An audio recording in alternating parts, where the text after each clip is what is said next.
Bismillahirrahmanirrahim. Assalamualaikum warahmatullahi wabarakatuh. Alhamdulillah. Alhamdulillahi rabbil alamin. Wal 'aqibatu lil muttaqin. Wala 'udwana illa 'alal zalimin. Asyhadu an la ilaha illallah wahdahu la syarikalah. Wa ashhadu anna Muhammadan abduhu wa rasuluh la nabiyya ba'dah. Qala Allah subhanahu wa ta'ala fi muhkami tanzilih ba'dal a'yadhi billahi minasyaitanir rajim. Ya ayyuhalladzina amanu taqullaha haqqa tuqatih wa la tamutunna illa wa antum muslimun. Wa qala subhanahu wa ta'ala ya ayyuhan nas ittaqu rabbakumul ladzi khalaqakum min nafsin wahidah wa khalaqa minha zawjaha wa batha minhuma rijalan katsiran wa nisaa'a wattaqullaha alladzi tasaaluna bihi wal arham innallaha kana 'alaikum raqiba. Wa qala subhanahu wa ta'ala ya ayyuhalladzina amanu taqullaha wa qulu qawlan sadida yuslih lakum a'malakum wa yaghfir lakum dhunubakum wa man yuti'illaha wa rasulahu faqad faza fawzan 'azima. Allahumma arhamna bil Qur'an. Wa qala an-nabi sallallahu alaihi wasallam fa inna asdaqal hadits kitabullah wa khairal hadyi hadyu Muhammadin sallallahu alaihi wasallam wa syarral umur muhdatsatuha wa kullu muhdatsatin bid'ah wa kullu bid'atin dhalalah wa kullu dhalalatin finnar. Amma ba'd. Ibadallah ma'asyiral muslimin, hamba-hamba Allah sekalian, wal muslimat, arsyadani wa iyyakumullah. Mengangkat pemimpin di dalam Islam adalah satu bahagian yang tidak dapat dipisahkan daripada Islam ini.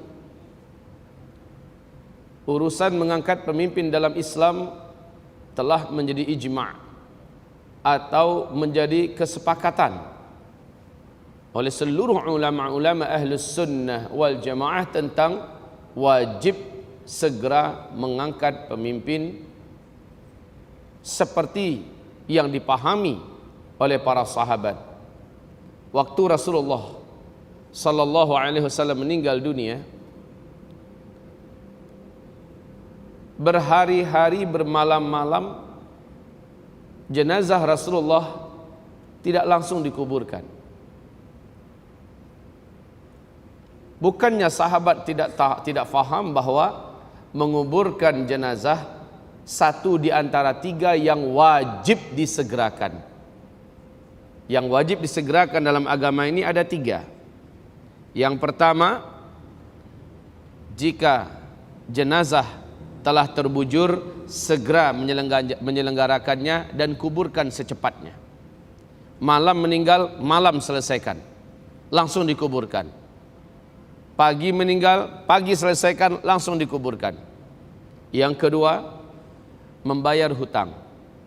Bila telah mampu untuk membayarnya, segera bayarkan dan jangan ditunda.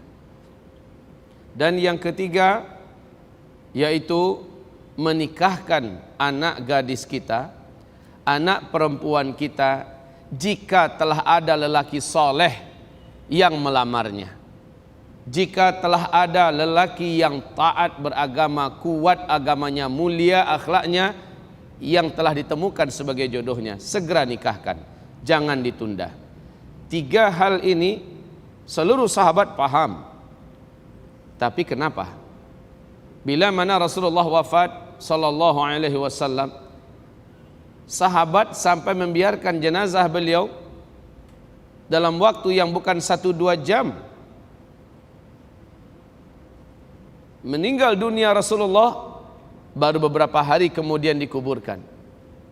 Karena para sahabat memandang mengangkat pemimpin pengganti Rasulullah wajib selesai terlebih dahulu agar umat ini tidak menjadi berantakan, urusan ini tidak menjadi kacau balau.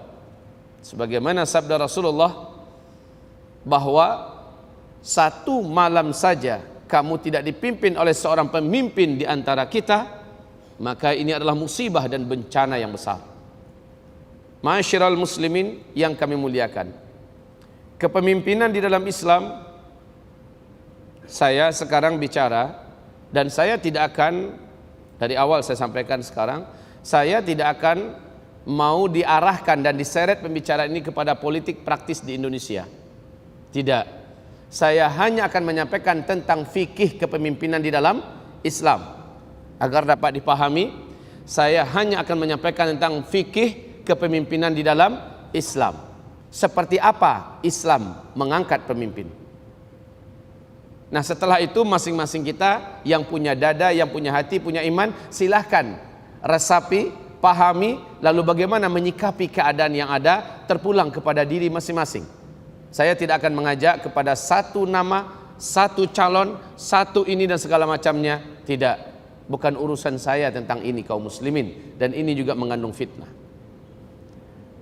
Mari kita ilmui perkara kepemimpinan dalam Islam. Yang pertama, kepemimpinan di dalam Islam fungsinya cuma 2. Fungsinya hanya 2. Yang pertama, hifzuddin. Ya. Ini yang pertama, yaitu iqamatuddin.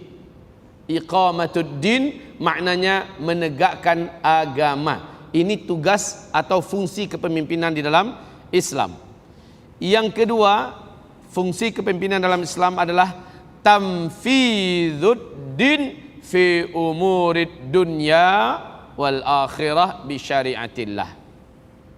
Melaksanakan, mengatur seluruh kehidupan manusia di dunia ini dengan landasan syariat Allah Subhanahu wa ta'ala. Ini fungsi kepemimpinan dalam Islam. Saya ulangi, fungsi kepemimpinan dalam Islam hanya 2. Yang pertama iqamatuddin, yang kedua tamfidzuddin. Iqamatuddin artinya adalah menegakkan agama Allah Subhanahu wa ta'ala.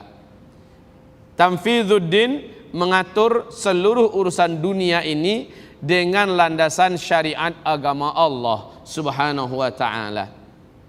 Kaum muslimin, bagaimanakah sebenarnya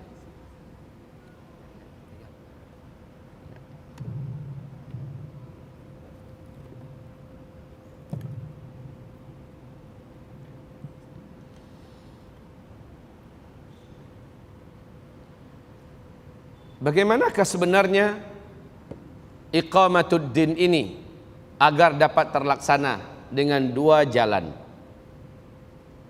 Iqamatuddin terlaksana dengan 2 jalan. Yang pertama, hifzuddin, menjaga kemurnian agama, dan ini tugas pemimpin.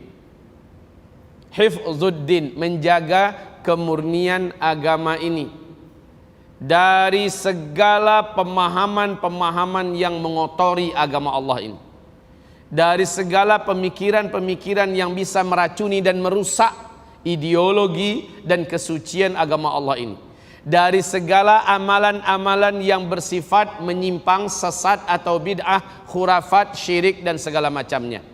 Ini tugas pemimpin. Pemimpin yang wajib menjaga agama ini. Pemimpin. Maka ibarat Allah yang kami muliakan, apabila pemimpin ini tidak melaksanakan pekerjaan ini, pemimpin ini wajib diganti. Wajib diganti. Masalah cara dan teknis Islam juga mengaturnya, bukan dengan kudeta, bukan dengan perang, bukan dengan pemberontakan. Islam sudah punya metodologinya bagaimana cara mengganti pemimpin yang tidak melaksanakan kewajiban asasnya yaitu hifzuddin. Kaum muslimin, lihat, ketika khilafah Islamiyah runtuh tanggal 3 bulan Maret 1924, runtuhnya khilafah Islamiyah Al-Utsmaniyah di Turki oleh Mustafa Kemal Pasha. Lihat nasib orang Islam, nasib umat Islam dan Islam pada hari ini. Makin ke ujung, Islam makin babak belur. Memang betul-betul tidak ada yang menjaga dan melindungi Islam. Islam benar-benar goyah dan goyang. Berbagai macam pemahaman begitu liar, merongrong dan merogoti akidah pemuda-pemudi kita. Bahkan kita sendiri juga sudah banyak yang kabur memahami kebenaran sebenarnya seperti apa. Sengaja dipublikasikan melalui media-media dajjal yang ada. Baik media televisi, media radio, media koran, segala macamnya. Yang memang notabene seluruh media ini dipimpin oleh kaki tangan dajjal pada hari ini. Maka racun yang disebarkan tidak mampu dilindungi oleh penguasa Islam. Sebab apa? Kekuasaan Islam pada fase keempat ini memang menurut Rasulullah dalam hadis Imam Ahmad sudah tidak ada. Islam benar-benar ada pada titik nadir. Orang Islam pada masa ini benar-benar terancam pemahaman agamanya, akidahnya, bahkan kata Nabi, pagi dia beriman, sore sudah menjadi kafir murtad. Sore dia beriman, besok pagi sudah menjadi kafir murtad pada fase keempat.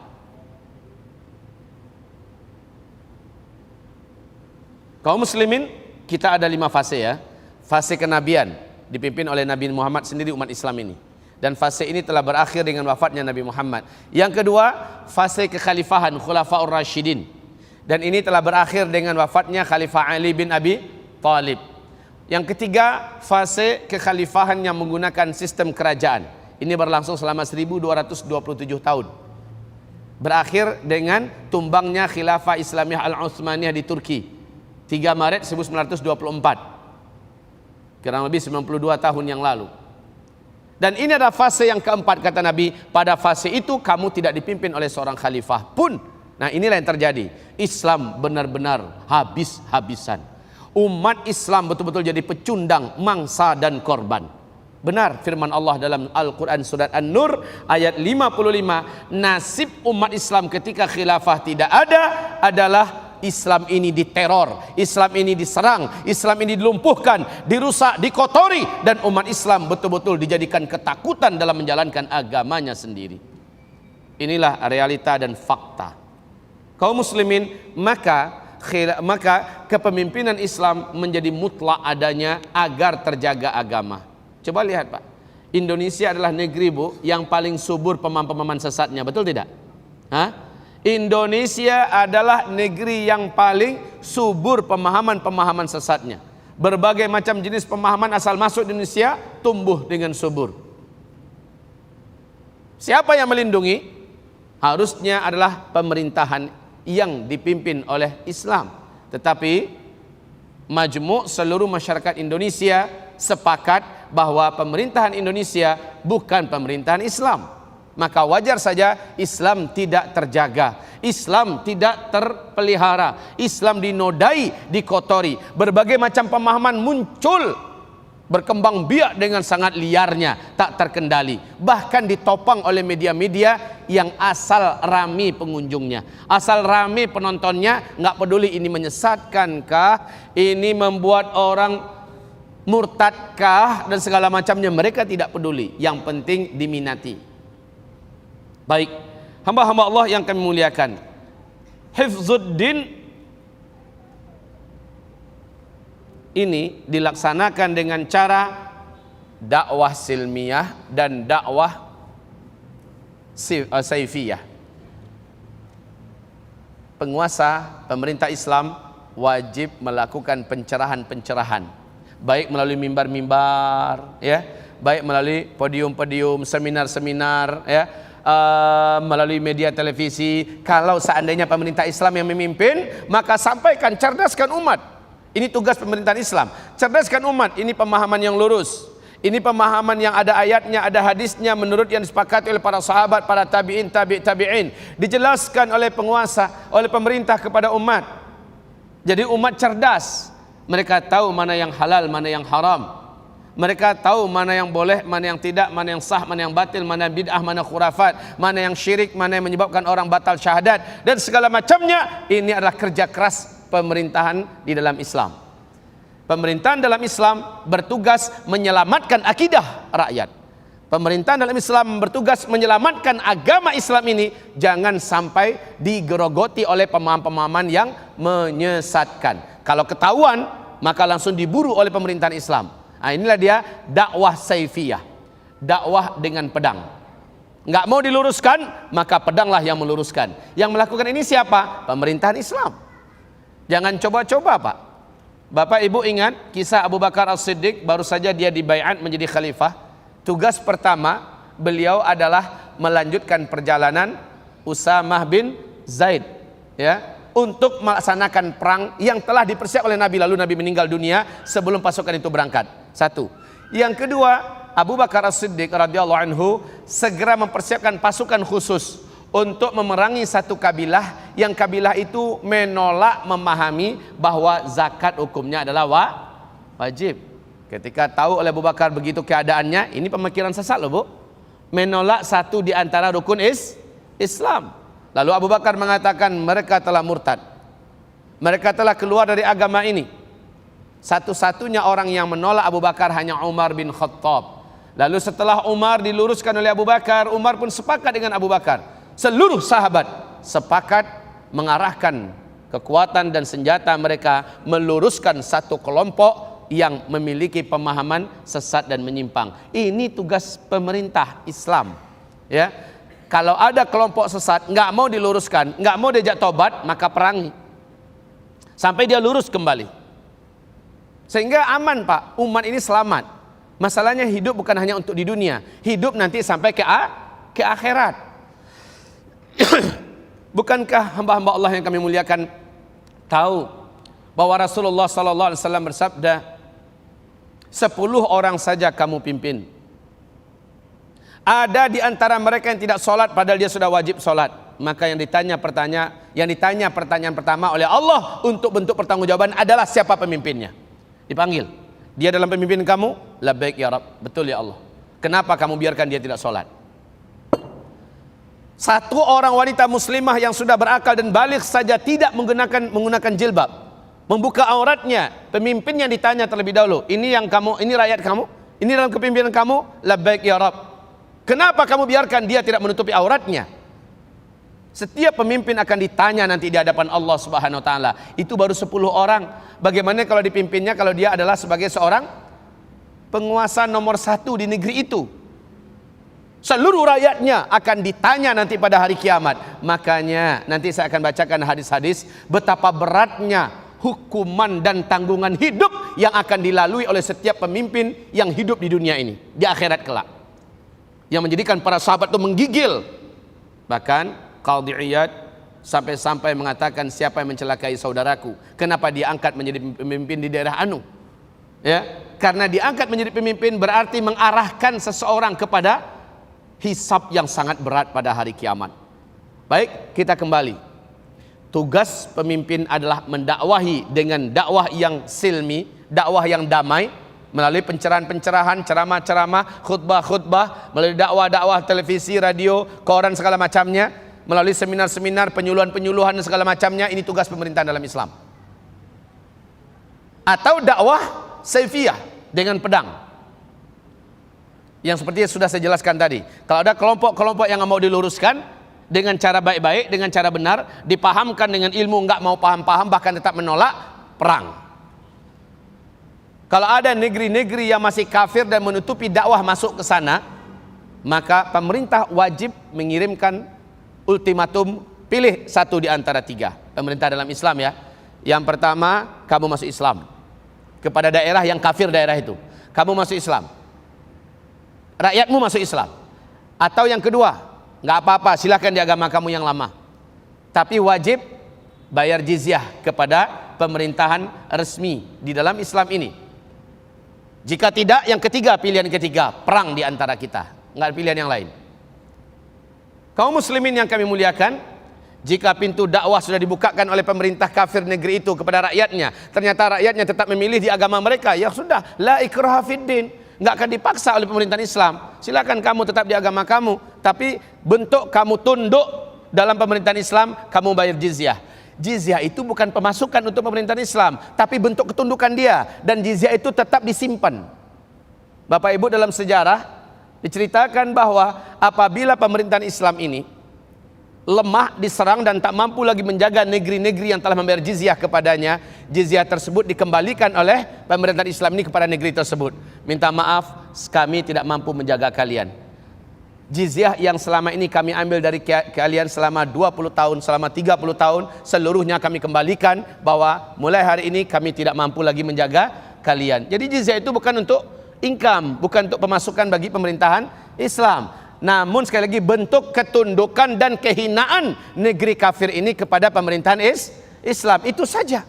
Lalu mereka silakan menjalankan semua ritual agama mereka. Kalau orang Kristen dengan acara-acara Kristennya di gerejanya, kalau orang Yahudi dengan cara-cara Yahudinya di biaranya, dan seterusnya. Masya Allah. Kaum muslimin, hamba-hamba Allah yang kami muliakan.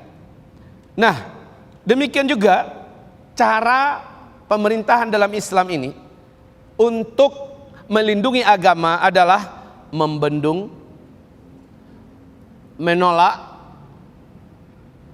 dan memerangi segala macam jenis-jenis bid'ah, syubhat, serta pemikiran-pemikiran batil yang menyelisihi Al-Quran dan As-Sunnah.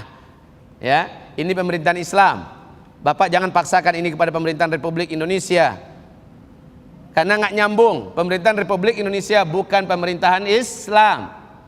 Maka salah besar kalau Bapak Ibu memaksakan. Kami maunya seperti ini. Salah tempat itu, Pak.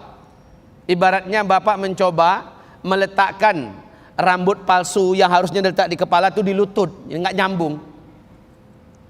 Baik kaum muslimin yang kami muliakan, kemudian tugas pemerintahan dalam Islam berikutnya adalah menjaga stabilitas keamanan dari segala macam ancaman, baik yang datang dari dalam negeri maupun dari luar negeri.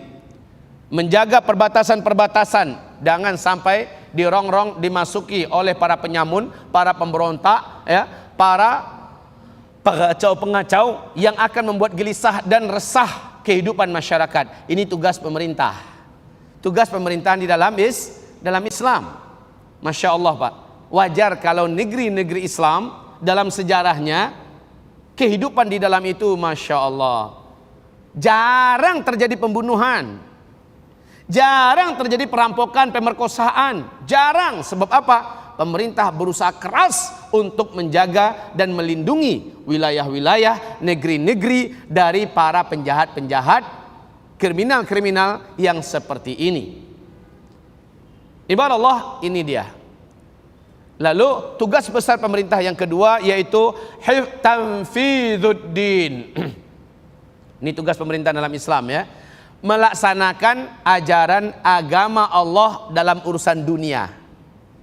Nah, ini tugas pemerintah. Menjalankan agama Allah dalam urusan dunia.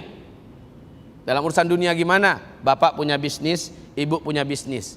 Dalam pemerintahannya, bisnis macam apa yang boleh beredar di Indonesia, di negeri kita?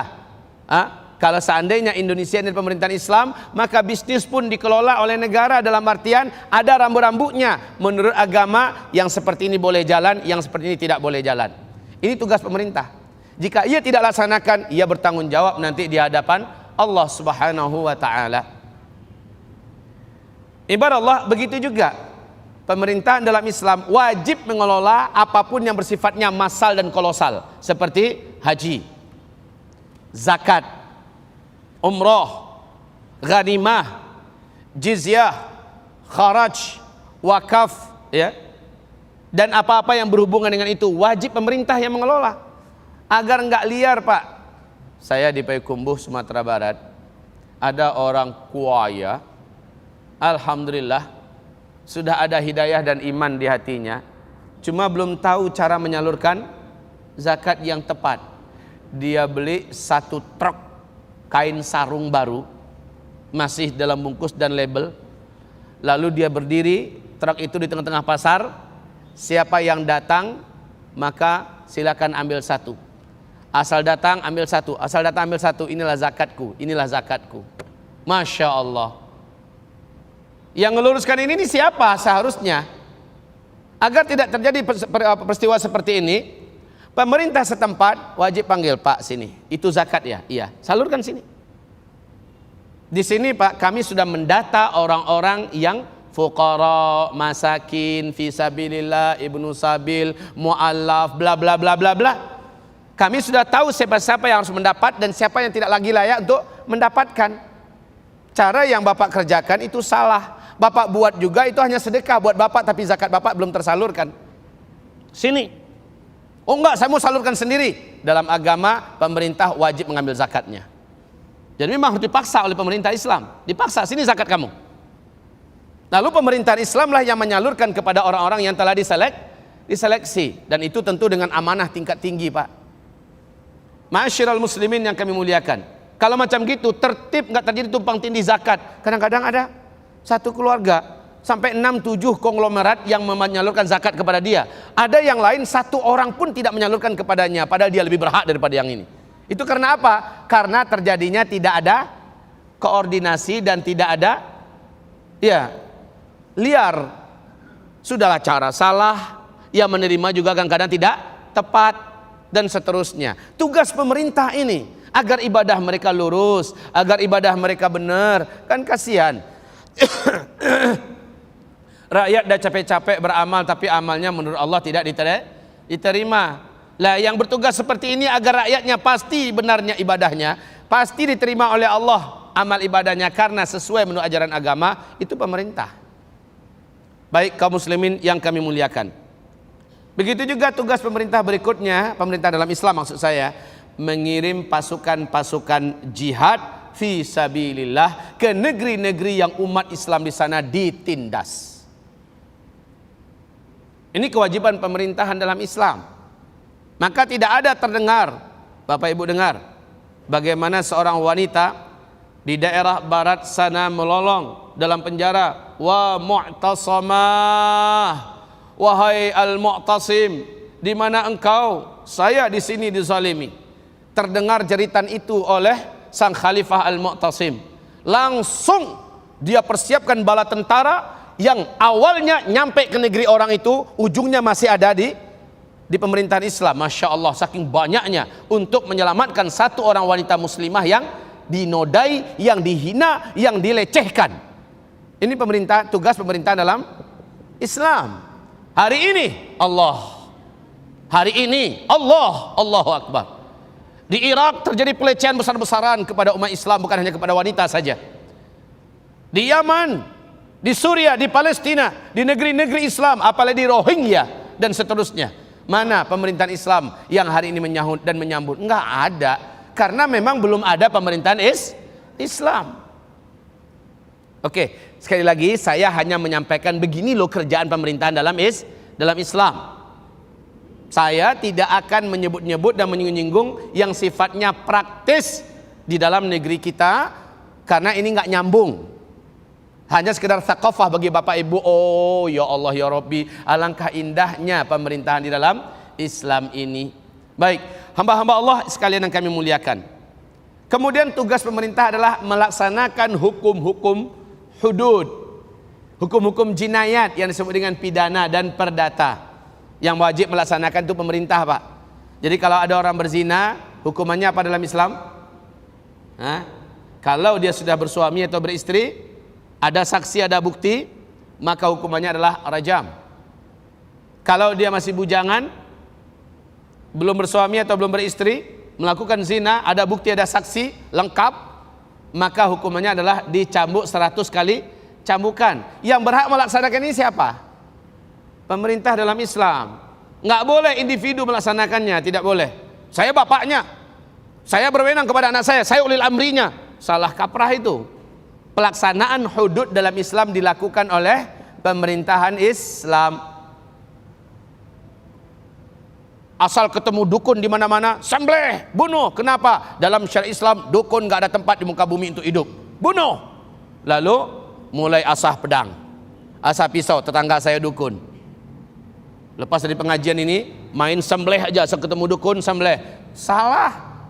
Bapak Ibu, yang melaksanakan hukum itu adalah pemerintahan di dalam Islam. Dan jangan berharap negeri kita akan melaksanakannya, karena negeri kita bukan pemerintahan Islam. Jelas. Jelas. Dan jangan maksain diri. Kita cukup bersyukur sekarang ini mampu melaksanakan sholat 5 waktu, masih aman. Kita cukup bersyukur masih bisa berpuasa bulan Ramadan. Kita cukup bersyukur hari ini masih bisa melaksanakan ibadah haji, masih bisa membayarkan zakat, walaupun sudah banyak yang kabur-kabur cara pemahaman yang benarnya. Tapi setidak-tidaknya kita belum sampai ke tingkat dilarang seperti di Rusia, di Jerman, di Inggris, di Perancis hari ini. Kita belum sampai ke tingkat seperti itu. Alhamdulillah. Baik, kaum muslimin yang kami muliakan, tugas tanfidzuddin berikutnya oleh sang penguasa adalah mendirikan pengadilan-pengadilan syariat dan mengangkat para qadhi atau hakim syariat yang mengadili perkara berdasarkan syariat. Kamu mau nikah lagi? Betul Tuan Qadhi. Apa alasan kamu mau menikah? Dengan siapa kamu menikah? Bagaimana kemampuan kamu sehingga kamu ingin menikah kembali? Sang qadhi tidak akan memutuskan sampai ditelusuri laki-laki ini layak enggak, pantas enggak, dia tipe orang yang mampu enggak. Yang memutuskan nanti adalah jangan mentang-mentang ada ayat poligami boleh dalam Islam langsung main sambar saja istriku 2, 3, 4. Islam yang nanti memutuskan. Qadhi yang nanti memutuskan orang ini layak atau tidak, maka diputuskan kamu telah punya kemampuan, kamu tipe orang yang telah dianggap memenuhi syarat untuk berpoligami, dan seterusnya. Itu yang memutuskan adalah qadhi. Yang mengangkat qadhi siapa? Pemerintah. Di Indonesia ada nggak qadhi? Nggak ada, karena bukan pemerintahan Islam. Sekali lagi, jangan mimpi, jangan berharap, dan jangan maksain diri kami mau di Indonesia ada qadhi. Kaum muslimin hamba-hamba Allah yang kami muliakan, apapun masalah warisan, penyelesaiannya di depan qadhi. Alhamdulillah sekarang sudah ada mahkamah syariat. Mahkamah syariatnya menjalankan syariat Allah. Iya, kalau iya, jika tidak, maka itu baru syariatan. Ya, mahkamah jadi-jadian. Mahkamah yang sebenarnya benar-benar hukum kawanin syar'i, hudud syar'i yang dijalankan di situ. Ini kewajiban pemerintahan Islam. Selanjutnya, wajib mendirikan lembaga hisbah dan mengangkat pegawai-pegawainya yang bertugas melaksanakan amar ma'ruf nahi mungkar. Hisbah ini sama kalau kitanya polisi. Polisi yang menjaga keamanan, yang menutup tempat-tempat maksiat, yang memburu pengacau. Apa tugas polisi? Ini tugas hisbah, lembaga hisbah dalam Islam. Biar Bapak Ibu tahu, Islam satu-satunya agama di bumi ini sampai hari kiamat yang terlengkap ajarannya. Yang paling pertama memperkenalkan hisbah yang paling lengkap dalam cara operasionalnya, ketelitian cara operasionalnya dan seterusnya adalah Islam. Subhanallah. Ma'asyiral mu'minin wal muslimin, hamba-hamba Allah sekalian yang kami muliakan. Terakhir, wajib bagi pemerintahan dalam Islam membimbing, menggiring masyarakat untuk mentaati perintah-perintah syariat dan menjauhi larang-larang syariat dengan cara lunak maupun dengan cara keras. Ketahuan ada yang negak botol, tangkap, takzir, takdib. Jika dia tidak mau meninggalkan, baru lakukan hukuman kepadanya. Ada yang memaksa istrinya melepaskan jilbab, yang memaksa anak gadisnya untuk menjual diri, tangkap tuh orang. Kaum muslimin, ada yang nggak mau sholat, kejar. Nggak mau sholat dia, padahal dia muslim, kejar, tangkap, bawa dia ke pengadilan, sidang, luruskan pemahamannya yang keliru. Ini kewajiban pemerintah, Pak. Kewajiban pemerintah. Siapa yang tidak menjalankan syariat agamanya, maka dia ditakdib, dia ditakzir. Kalau perlu dihukum, salah satu hukumannya adalah penjara kah, hukuman-hukuman yang sudah disepakati oleh para ulama-ulama kita. dari kalangan Ahlussunnah wal Jamaah. Baik kaum muslimin, ini seluruhnya tugas pemerintah, pemerintahan Islam. Selanjutnya, tugas terbesar pemerintahan dalam Islam yang kedua, tugas terbesar yang kedua, mengatur dunia berdasarkan syariat agama Allah. Mengatur dunia, mengatur urusan-urusan dunia ini. Masyiral muslimin, seperti apa contohnya? Dalam kehidupan pribadi, keluarga, masyarakat, bangsa maupun negara. Dalam bidang ideologi, dalam bidang politik, dalam bidang ekonomi, dalam bidang sosial, budaya, dalam bidang pertanian, dalam bidang peternakan, dalam bidang kesehatan. Jadi pemerintah dalam Islam ngecek betul nih obat-obatan yang masuk halal enggak? Yang masuk ke negeri kita ini halal enggak? Apa komposisinya? Ketika ternyata komposisinya bercampur dengan yang haram, segera umumkan kepada masyarakat. Yang sudah terlanjur punya ini buang. Lalu stop, cut. Maaf Bapak Ibu yang kami muliakan, salah satu di antara pemerintahan mini di dunia ini yang sanggup menjalankan ini, salah satu, walaupun mereka belum kafah, salah satunya adalah Malaysia. Malaysia cukup berhati-hati masuknya barang-barang ke dalam negerinya. Ini apa? Ya Ustadz, kan ada juga sogok-sogokan di sana semacam ada. Di mana-mana manusia sedunia ini saat ini ada. Akan tetapi secara undang-undang sudah mereka lahirkan. Memang diburu Pak. Kalau seandainya ada yang menyebarkan obat-obatan yang ada unsur haramnya, sementara di situ ditujukan kepada umat, ditangkap tuh orang. Ditangkap Pak. Kamu telah menyebarkan obat-obatan yang nanti akan dikonsumsi oleh kaum muslimin, padahal di dalamnya ada bahan dari babi, ada bahan dari anjing, dari kera, dari monyet. Maka ditangkap, dikenakan pidana, ini hukuman itu. Ini tugas pemerintah dalam Islam. Sementara kaum muslimin hamba-hamba Allah yang kami muliakan, Yahudi punya program. Kalau Bapak Ibu ada baca buku yang ditulis oleh Jerry de Grey, judulnya adalah Deadly Mist, ya. Judulnya adalah Deadly Mist. Kematian-kematian misterius. Ternyata obat-obatan yang menyebar luas di muka bumi pada hari ini banyak dikelola, diproduk oleh Zionis, oleh Yahudi. Di dalamnya dimasukkan racun-racun yang berbahaya untuk kehidupan, dan di dalamnya dimasukkan bahan-bahan yang haram. Dan ini dalam jangka pendek atau panjang akan menyebabkan kematian secara massal, perubahan mental dan sebagainya yang menuju negatif kepada umat. Jerry mengungkapkan sebuah kata-kata yang cukup menakutkan kita Pak. Make him sick, you will be rich. Buat mereka sakit, kamu akan kaya. Buat obat bukan untuk menyembuhkan orang, tapi buat orang tambah sakit. Bergantung pada obat. Yang kaya siapa? Si pembuat ini. Yang buat siapa? Seluruh kaki tangan Zionis internasional, seluruh tangan-tangan penguasa-penguasa kegelapan dari balik tirai-tirai Dajjal yang terlaknat. La haula wala quwata illa billah. Bapak Ibu yang kami muliakan, di tabloid Bekam pada tahun 2012 awal dimuat sebuah tulisan surat terbuka dari Ikatan Dokter Muslim Indonesia di Jakarta, ditujukan kepada DPR kita. Secara publik dibuat terbuka, tapi secara ini dimasukkan secara resmi ke DPR kita. Isinya adalah lebih daripada 95% obat-obatan yang masuk ke Indonesia adalah dari bahan-bahan yang haram. Maka kami selaku Ikatan Dokter Muslim Indonesia atau Asosiasi Dokter Muslim Indonesia dengan ini meminta pemerintah agar menyetop, agar memfilter, menyaring obat-obatan yang masuk ke Indonesia untuk dikonsumsi rakyat Indonesia yang notabene adalah muslim. Bapak Ibu tahu kan, mengkonsumsi yang haram dampaknya apa?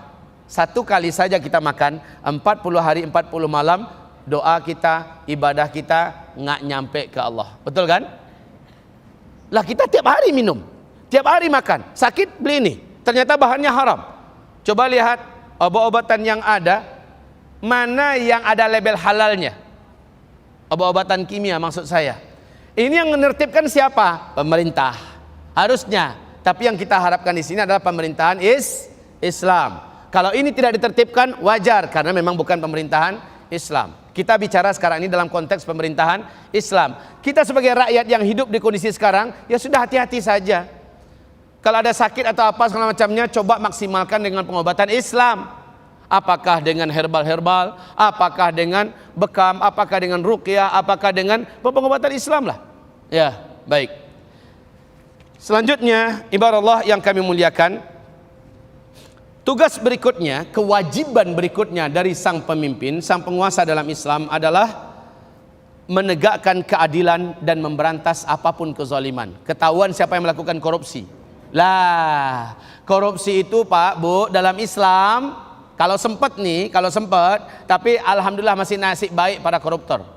Belum tegak pemerintahan Islam di Indonesia, masih nasib baik dia. Kenapa demikian? Dalam Islam, koruptor yang mengambil uang negara sampai MM-an, jangankan MM-an, ratusan juta dan seterusnya, hukuman mereka enggak mempan lagi kalau hanya sekedar potong tangan. Bukan lagi potong kaki. Maling pertama sudah potong tangan kanan. Maling kedua potong kaki kiri. Digantung di dada selama 1 minggu. Dibawa kemana-mana. Maling ketiga potong tangan kiri. Maling keempat potong kaki kanan. Maling lagi potong leher. Ini bagi pencuri-pencuri yang mencuri lebih di atas 2,5 dirham. Oh, sementara para pencuri-pencuri yang hadir pada hari ini di bumi Allah hari ini sudah hitungan bukan dirham lagi, Bu, tapi sudah puluhan, ratusan dan bahkan jutaan dinar.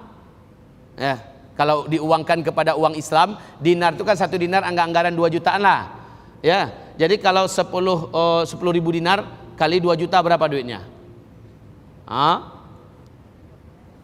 Ada nggak para koruptor yang maling sebanyak itu? Banyak. Hukumannya bagaimana? Nggak layak hidup. Jadi percontohan, sekali aja dibuat, insya Allah hilang para koruptor se-Indonesia. Sekali aja dibuat hukum Allah ini hilang. Tapi sekali lagi jangan berharap. Kalau untuk Indonesia jangan berharap. Justru adanya ajakan-ajakan seperti ini akan ditertawakan. Dan sekali lagi kita juga tidak berharap. Kita hanya berbicara sekarang ini dalam konteks pemerintahan Islam. Sehingga Pak, orang maling dalam pemerintahan Islam itu takut sekali. Maling uang rakyat, maling uang negara itu sangat takut. Hukumannya nggak kecil-kecil loh. Kaum muslimin yang kami muliakan, Ibu pernah dengar ini tangan kita yang dipotong, tangan ini diawetkan, lalu digantung, dibuat semacam kalung, diletakkan di sini. Ke pasar bawa selama 1 minggu, Pak. Ke pasar dibawa, ke kantor dibawa. Sementara ini udah nggak ada tangan, tangannya udah tergantung di sini. Selama 1 minggu. Masuk masjid ada tempat gantungan khusus di luar. Pas keluar nanti ambil balik, letakkan lagi. Sebagai pelajaran bagi orang banyak, kalau kamu maling nasib kamu seperti saya. Kira-kira jerah nggak orang untuk maling? Jerah nggak? Pasti. Aman negeri. Toko dibuka, masuk waktu sholat, cukup kasih benang saja, bahwa tanda udah tutup, sedang sholat. Nggak akan ada yang berani maling. Sebab apa? Pemerintahan di dalam Islam memang sangat menjamin keamanan harta rakyatnya. Masya Allah. Pintu rumah tenganga, nggak akan ada berani maling masuk. Sebab apa? Hukumannya sangat tegas dan polisi nggak bisa dibeli. Alah Pak Ustadz, di mana-mana polisi bisa dibeli. Jangan buruk sangka dulu. Kalau dalam pemerintahan Islam enggak. Kalau pemerintahan sekarang, ya ada yang tidak baiknya, ada yang masih berhati mulia. Yang berhati mulia nggak akan mau melakukan. Lah, yang tidak baiknya mereka akan melakukan karena hukum tidak tegas. Dalam pemerintahan Islam hukum nggak bisa dibeli. Apa kata Rasulullah? Kalau Fatimah yang mencuri, saya ayahnya Muhammad akan potong tangan Fatimah. Dengar hadis ini nggak? Lau anna Fatimah saraqat laqata'a Muhammadun yadaha. Kalau Fatimah yang nyuri, nggak usah orang lain yang eksekusi, potongin tangannya. Saya langsung ayahnya yang akan potong tangan Fatimah. Masya Allah. Tegas. La huwadata fi syariatillah, kata Umar bin Khattab. Nggak ada cerita kompromi dalam rangka melaksanakan syariat Allah. Makanya syariat Allah nggak bisa dijual-jual, Pak. Nggak bisa dibeli-beli, nggak bisa ditawar-tawar. A menurut Allah ya A dijalankan, B kata Allah B yang terlaksana. Ibadallah, ma'asyiral muslimin, hamba-hamba Allah sekalian yang kami muliakan. Tugas berikutnya penguasa dalam pemerintahan Islam adalah menjaga persatuan umat Islam dan mencegah apapun bentuk perpecahan. Menjaga persatuan umat dan mencegah apapun bentuk perpecahan. Kaum muslimin yang kami muliakan, saya sekarang untuk berdakwah ke Malaysia, saya pastikan dulu yang mengundang saya. Siapa yang mengundang saya, silahkan. Tapi syaratnya ada, pastikan saya dapat surat kebenaran atau tauliah dari jawatan agama Islam setempat bahwa saya dibenarkan memberikan ceramah di tempat mereka. Kalau tidak, saya tidak mau. Kenapa? Pemerintah di sana ketat. Dia nggak mau masuk orang-orang sembarangan. Nanti orang-orang ini akan menyebarkan paham-paham yang menyesatkan. Apakah pahamnya pahaman seperti ini, pahaman seperti itu yang menyebabkan umat jadi pecah-pecah. Jadi mereka satu dalam prinsip bahwa siapapun yang masuk, dakwah apapun yang disampaikan mesti, umpamanya mereka mazhabnya mazhab Syafi'i, sama dengan kita mazhab Syafi'i, ya. Maka hanya jalur mazhab Syafi'i saja kepada publik awam, kepada publik umum. Jangan sampai menyampaikan mazhab Maliki, jangan sampai menyampaikan mazhab Hanafi dan seterusnya. Saking ketatnya mereka untuk menjaga persatuan umat. Ya, kemarin saya dipanggil oleh jawatan agama Islam di Johor. Pak Zulkifli Muhammad Ali, saya bilang, apakah Bapak berdakwah di Malaysia ini sudah mendapat keizinan dari jawatan agama Islam? Saya katakan selama ini saya tidak tahu kalau ada peraturannya seperti itu. Coba lihat, kami katanya untuk menjaga persatuan dan keutuhan persaudaraan kaum muslimin di negeri kami bertanggung jawab untuk menyeleksi, mensortir siapapun yang akan berdakwah di negeri kami. Jadi ini tugas pemerintah, memang tugas pemerintah dalam Islam, ya. Jangan sampai terjadi perpecahan umat di mana nanti masuk, walah ya Allah. Bapak Ibu tahu nggak? Saya waktu didampingi oleh Pak Rizal dari sahabat Yamima pergi ke Malaysia. Beliau cerita nih, Pak Rizalnya cerita, saya Pak Ustadz diinterogasi, diinterview, mereka nyangkain saya itu orang Syiah. Sampai begitu ketatnya ditanyain dari A sampai Z, ditanya, dilihat apa isi tas, apa yang ada dalam kantong segala macamnya. Lah, ini menandakan apa? Mereka sudah mengundang-undangkan haramnya Syiah di negeri Malaysia. Ini bentuk bagaimana mereka menjaga persatuan dan keutuhan umat. Ini tugas pemerintah dalam Islam. Walaupun Malaysia bukan pemerintahan Islam, tapi setidak-tidaknya mereka ikut menjiwai bagaimana seharusnya menjaga keutuhan persatuan di dalam hidup berbangsa bernegara di tanah air mereka, khususnya umat Islam. Ya Allah, ya Rabbi, pantesan nasib umat Islam hari ini di seluruh dunia termasuk di Indonesia nggak karu-karuan. Ya, nasib umat Islam nggak karu-karuan. Berbagai macam paham muncul, mulai sipilis sampai kepada jil, sampai kepada jin. Macam-macam muncul, namanya aja udah nggak keren. Bermunculan. Kemarin ini baru-baru saja muncul Nabi Isa palsu, Isa Habibullah dari Jombang. Lalu dari Medan muncul pula Imam Mahdi palsu yang ngaku-ngaku sebagai Al-Mahdi. Kemudian mulai menyebarkan nomor rekening, yang mau berbaiat bayarnya sekian. Waduh. Kalau dalam pemerintahan Islam, Pak, ini dikejar langsung, ditangkap, diadili, lalu dipublikasikan. Jika ia taubat, diumumkan taubatnya. Nah, begitu. Lah sekarang kayak Lia Eden, masih eksis nggak? Masih. Masya Allah, pemahaman-pemahaman yang sesat menyebar luas dan yang korbannya adalah umat kita. LGBT, alhamdulillah masih banyak yang waras di Indonesia sehingga rame-rame menolak. Hampir-hampir saja gol. Tapi jangan ya, kita bilang ini sudah selamat. Belum, mereka terus bergerak. Gerakan mereka sangat masif, sangat rapi di bawah tanah melalui jenjang pendidikan, melalui lembaga formal dan bla bla bla bla dan seterusnya. Baik, ini tugas pemerintah dalam Islam, wajib menjaga keutuhan dan mencegah perpecahan.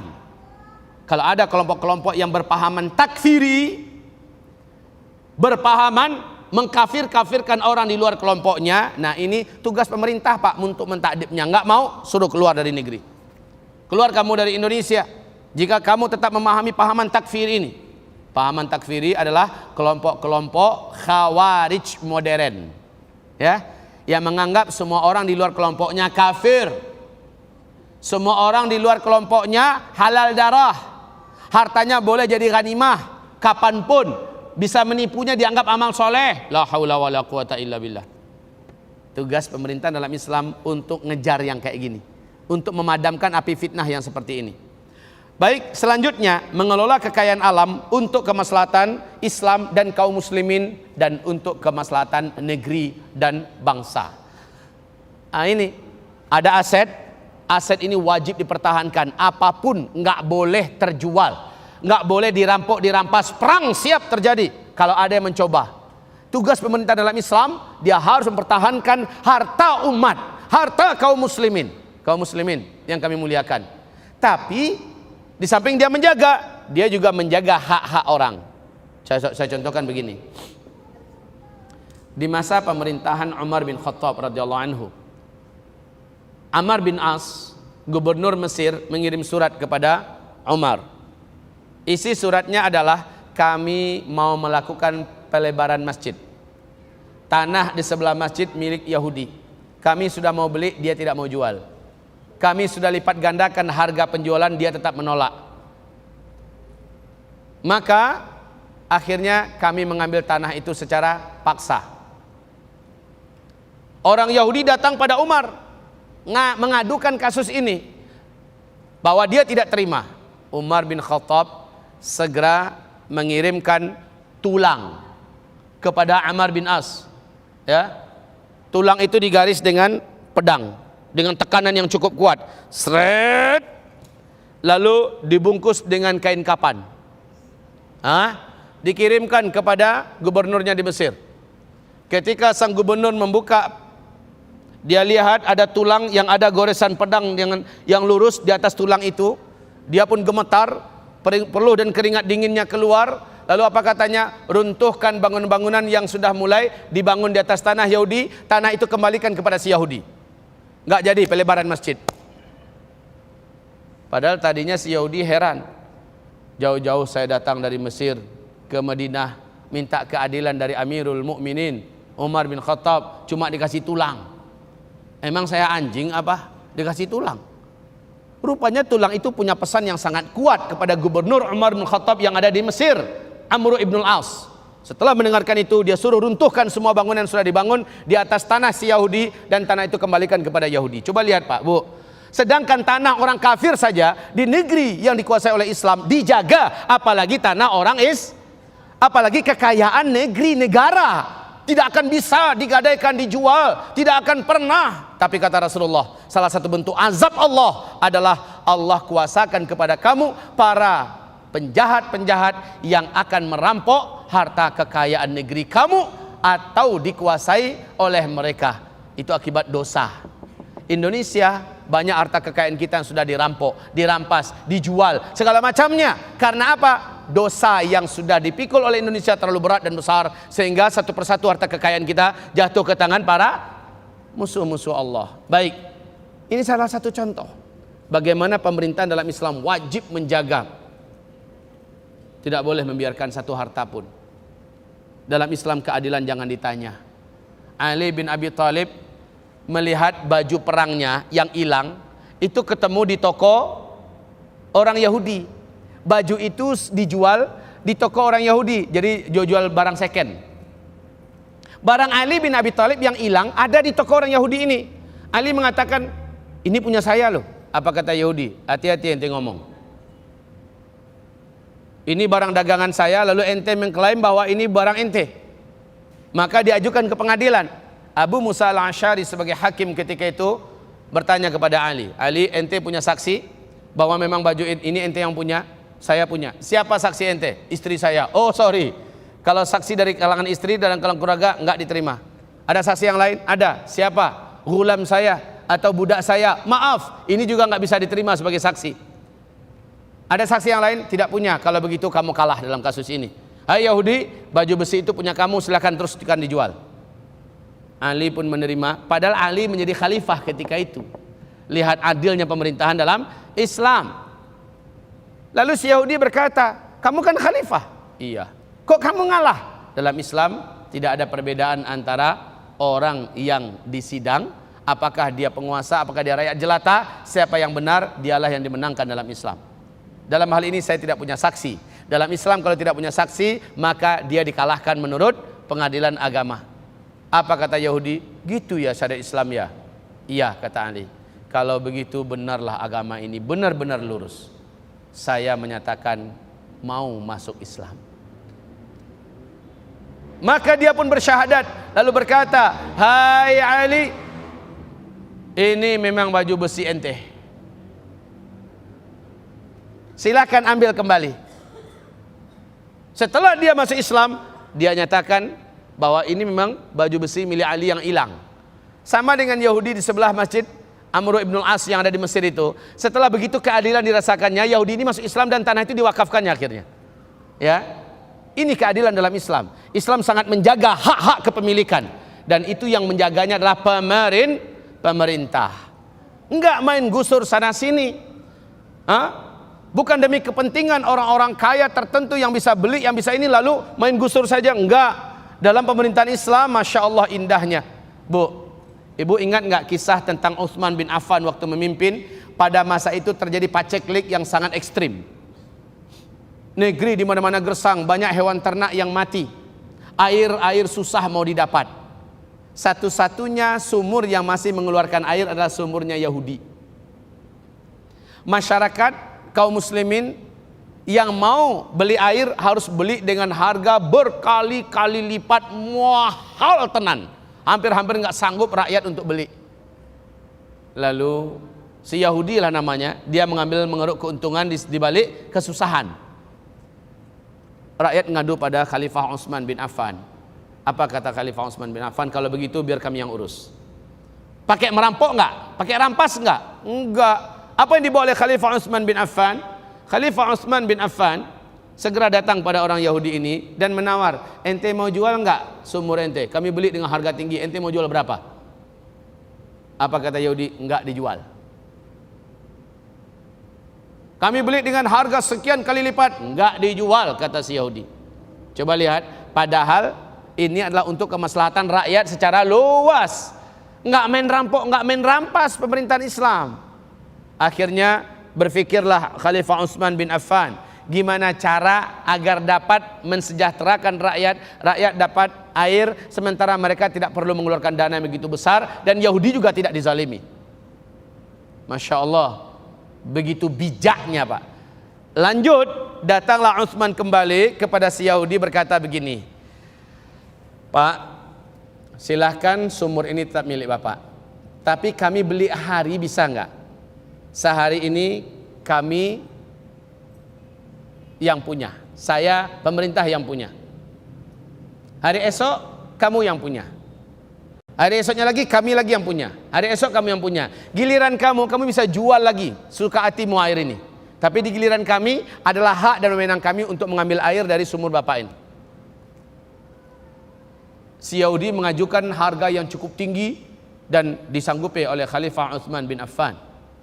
Setelah terjadi kontrak jual beli selesai, maka kaum muslimin diumumkan oleh Khalifah Utsman, air sumur Yahudi itu milik pemerintah untuk 1 hari. Esok harinya milik si Yahudi kembali. Kontraknya berlangsung selama sekian tahun. Bagi masyarakat yang memerlukan air, silakan ambil pada masa pemerintah yang punya hari. Ambil air. Berapa perlu? Iya Bu, pada hari pemerintah yang punya jatah air, maka rakyat berduyun-duyun ambil air. Esoknya giliran Yahudi nggak ada yang mau datang. Nggak ada yang mau datang. Di giliran pemerintah yang punya, ambil lagi, rakyat puas-puas. Esoknya giliran Yahudi, sepi, nggak ada yang datang. Lah Yahudi akhirnya melihat, wah ini nggak ada pemasukan tambahan. Akhirnya dia datang pada pemerintahan Utsman bin Affan. Apa katanya? Udah kalau gitu saya jual aja dah. Sumur saya ini saya jual. Coba lihat kaum muslimin, dia tidak dizalimi, tidak main rampok, tidak main rampas, ya, tapi rakyat tertolong. Di saat-saat sulit itu, pemerintah dalam Islam tampil sebagai penyelamat, Masya Allah. Nah ini yang diumumkan oleh Umar bin Khattab. Saya adalah orang yang paling pertama lapar kalau rakyat saya kelaparan. dan saya akan menjadi orang paling terakhir kenyang kalau rakyat saya kekenyangan. Dalam artian apa? Sang penguasa pastikan dulu rakyatnya terlebih dahulu makmur. Lah sekarang maaf ini di zaman ini nggak di timur, nggak di barat, nggak di utara, nggak di selatan kaum muslimin la haula wala quwata illa billah kaya duluan. Sehingga lagunya Mas Roma Irama makin lancar. Yang kaya makin kaya. Iya. La haula wala quwata illa billah. Nah, baik kaum muslimin yang kami muliakan, sekarang bagaimanakah kalau kita sudah tahu bahwa ternyata kepemerintahan dan kepemimpinan dalam Islam itu wajib. Pak Ustadz, sekarang kita kan di negeri yang bukan pemerintahan Islam. Apakah kita wajib juga mengangkat seorang pemimpin? Tetap wajib. Seberapa bisanya? Diistilahkan dengan istilah saddud dzara'i'. Ya, menutup segala peluang yang bisa membuat kerusakan yang besar. Nah, pintu-pintunya ditutup seberapa bisanya. Ma la yudraku kulluh la yudraku kulluh. Kalau seluruhnya nggak bisa dicapai, nggak bisa terwujud pemerintahan Islam, setidak-tidaknya dapat sedikit jadilah. Artinya kita dipimpin dan kepemimpinan yang memimpin itu kita masih bisa menjalankan agama kita sebisanya. Ya, jangan sampai kita mengangkat pemimpin yang dengan pemimpin itu agama kita menjadi sempit, kita sulit bergerak dan kita menjadi pendatang di negeri sendiri.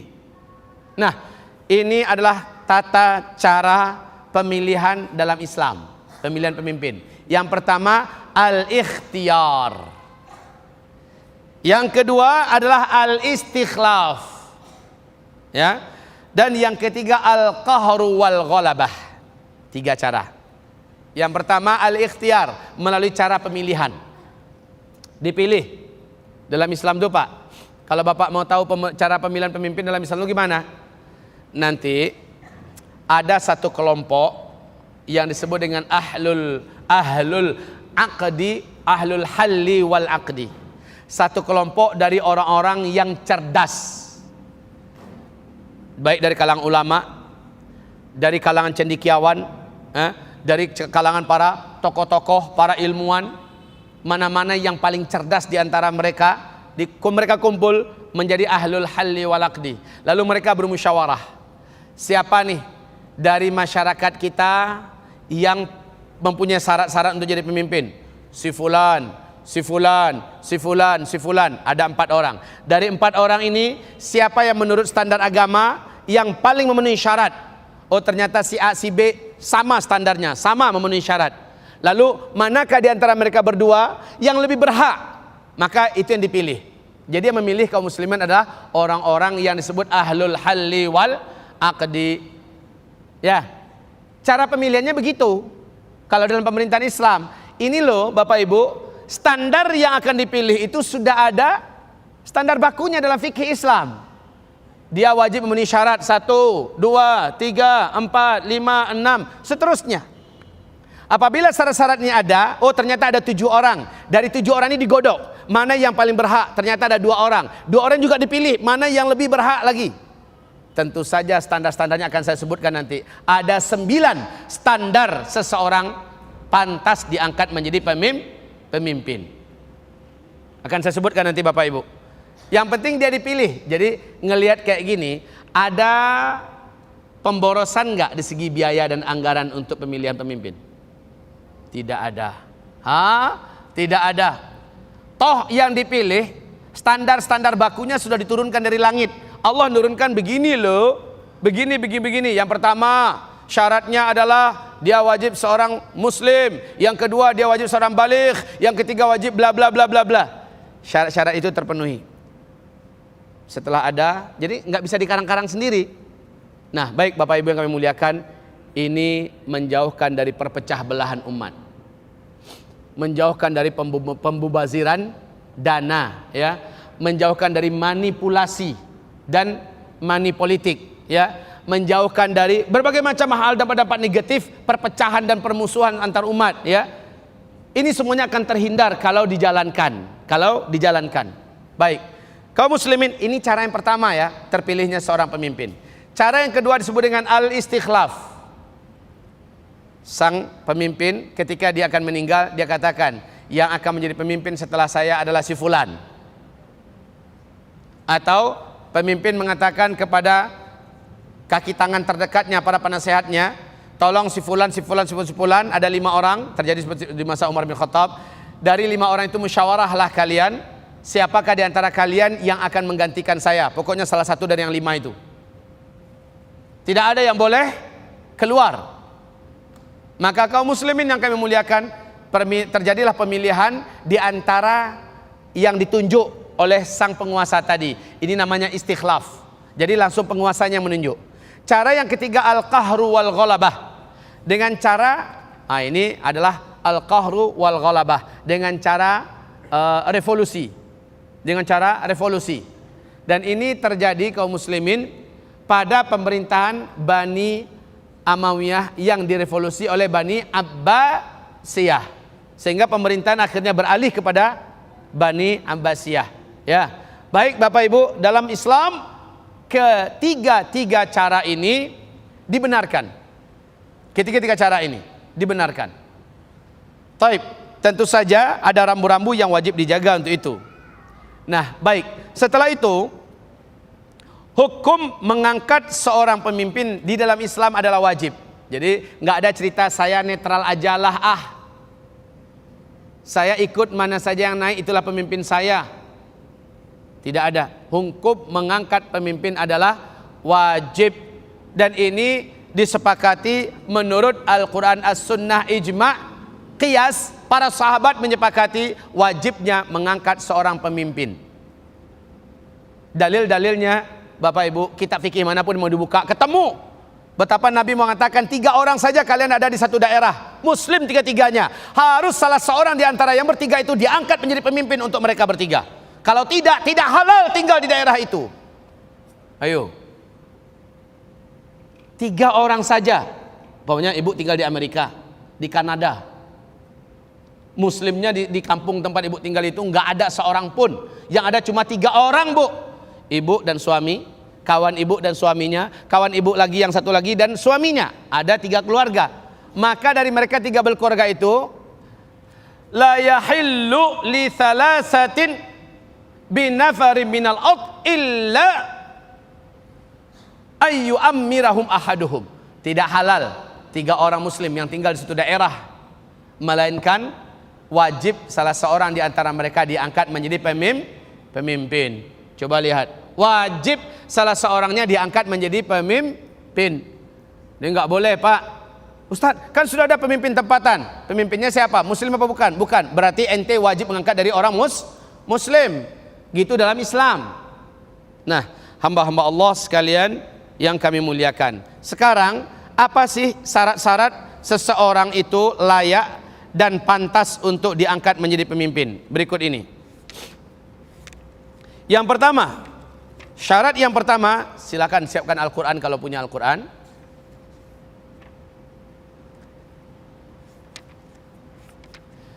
Syarat yang pertama seseorang untuk menjadi pemimpin bagi kaum muslimin adalah beragama Islam. Dan ini di seluruh mazhab, mazhab Syafi'i, mazhab Hambali, mazhab Maliki, mazhab Hanafi.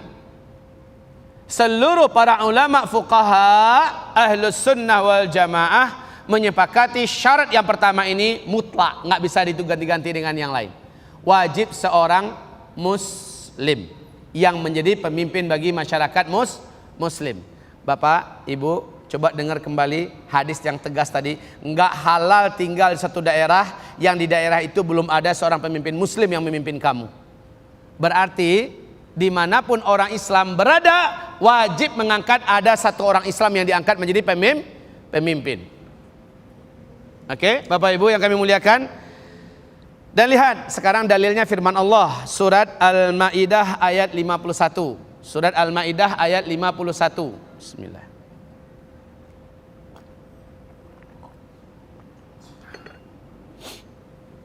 Al-Maidah surat yang kelima ayat 51. Ini ayat Ibu muhkamat, bukan mutasyabihat ya. Muhkamat. dalam Al-Quran itu ada 2 kumpulan ayat. Yang pertama muhkamat, dan inilah mayoritas isi Al-Quran itu muhkamat. Sisanya adalah mutasyabihat. Coba lihat Ali Imran ayat yang ke-7. Allah mengatakan Al-Quran ini terbagi kepada 2, muhkamat dan mutasyabihat. Muhkamat itu apa? Ibu kami bertanya, apa itu muhkamat? Muhkamat itu ayat-ayat dalam Al-Quran yang langsung mudah dipahami isinya, jelas hukumnya, nggak perlu ada tafsir, nggak perlu ada rincian uraian para ulama, harus ditemani oleh ayat yang lain bla bla bla, itu tidak. Contohnya kutiba alaikumus siyam, diwajibkan bagi kamu berpuasa, itu muhkamat, jelas. Innallaha jami'ul munafiqina wal kafirin fi nari jahannam jami'an. Allah kumpulkan seluruh orang munafik dan seluruh orang kafir dalam neraka jahanam seluruhnya. Itu muhkamat, Bu, jelas. Orang munafik, orang kafir sama-sama dalam neraka. Dengan kita baca gitu langsung paham itu muhkamat. Termasuk kalau mutasyabihat apa? Mutasyabihat ayatnya mengandung arti yang bisa menyesatkan orang kalau tidak didampingi oleh ayat-ayat muhkamat. Sengaja ayat mutasyabihat Allah turunkan untuk menguji iman orang-orang yang dalam hatinya ada penyakit. Kata Allah di surat Ali Imran ayat 7, pasti dia banyak memegang ayat-ayat mutasyabihat sebagai dalilnya. Awas, awas. Allah firmankan orang-orang yang dalam hatinya ada penyakit cenderung lebih suka memakai ayat-ayat mutasyabihat sebagai dalilnya untuk membenarkan pemahaman yang sesat demi menyesatkan umat. Ayat mutasyabihat itu apa tadi? Seluruh ayat-ayat Al-Quran yang mengandung banyak arti, banyak pemahaman. Orang awam akan langsung salah paham dengan ayat tersebut jika tidak didampingi oleh ayat-ayat muhkamat, jika tidak didampingi oleh para ulama-ulama ahli ulumul Quran dan ilmu tafsir, maka dia akan sesat memahami. Contoh ayat mutasyabihat seperti apa? Yadullah fauqa aidihim, tangan Allah di atas tangan mereka. Wah, ini bisa menyesatkan loh, Pak. Wa ma ramaita idh ramait walakinnallaha rama. Tidaklah engkau melempar saat engkau sedang melempar, melainkan Allah lah yang melempar. Wah, ini bisa-bisa ke arah manunggaling kaula Gusti, enggak? Bisa ke arah wahdatul wujud, menyatunya kita dengan Allah, pemahaman seperti ini, ya. Baik kaum muslimin, atau seperti alif lam mim atau yasin. Ini seluruhnya adalah ayat-ayat mutasyabihat. Artinya enggak jelas, maksudnya enggak ada dijelaskan, tidak oleh Allah, tidak oleh Rasulullah. Nah, orang-orang yang dalam hatinya ada penyakit, diambil itu sebagai dalil tuh. Tahu enggak kamu? Isi ayat ini yang sebenarnya adalah ada terkandung dalam nun. Lihat tuh, nun. Itulah isi kandung Al-Quran sebenarnya. Tahu nggak kamu maksud daripada alif lam mim? Alif itu adalah Allah, lam itu adalah ini, mim itu adalah malaikat, bla bla bla. Ngawur kaum muslimin, ngajak manusia kepada sesat. Atau bacakan surah Al-Baqarah ayat 62. Innal ladzina amanu wa 'amilus shalihat, innal ladzina amanu wal ladzina hadu wan nasara was sabiina man amana billah wal yawmil akhir fala khaufun 'alaihim wala falahum ajruhum 'inda rabbihim wala khaufun 'alaihim wala hum yahzanun. Oleh kelompok jil, ini ayat dijadikan dalil seluruh agama benar dan pasti orangnya masuk surga. Ini ayatnya katanya. Sesungguhnya orang beriman, orang Yahudi, orang Nasrani, ya, dan orang-orang Sabiin, siapa saja yang asal percaya kepada Allah, percaya pada hari akhirat, lalu hidupnya baik, maka dia pasti akan mendapatkan pahala yang besar di sorga, di akhirat masuk sorga. Tuh kan katanya, ini dalilnya. Padahal sepakat seluruh ulama ulumul Quran, ulama tafsir mengatakan ini masuk dalam ayat mutasyabihat. Dia wajib didampingi oleh ayat-ayat yang muhkamat. Contohnya, innad dina indallahil Islam. Sesungguhnya agama di sisi Allah hanyalah Islam. Wa may yabtaghi ghairal islami dina fala yuqbala minhu. Siapa yang mencari selain pada Islam sebagai agamanya tidak diterima oleh Allah. Ya kan? Ini ayat-ayat muhkamat yang wajib menjadi pendamping ayat-ayat mutasyabihat. Baik, kita kembali. Syarat pemimpin layak untuk diangkat oleh umat Islam wajib beragama Islam. Lalu lihat surat Al-Maidah ayat 51. Udah ketemu? Coba ibu lihat ada terjemahnya enggak di situ? Ada? Silakan Bapak. Lihat di situ. Ya ayyuhalladzina amanu la tattakhidhul yahuda wan nasara awliya ba'duhum awliya'u ba'd wa man yatawallahum minkum fa innahu minhum. Artinya, itu ada terjemahnya Pak? Ada terjemahnya? Bisa tolong bacakan terjemahnya, agak keras.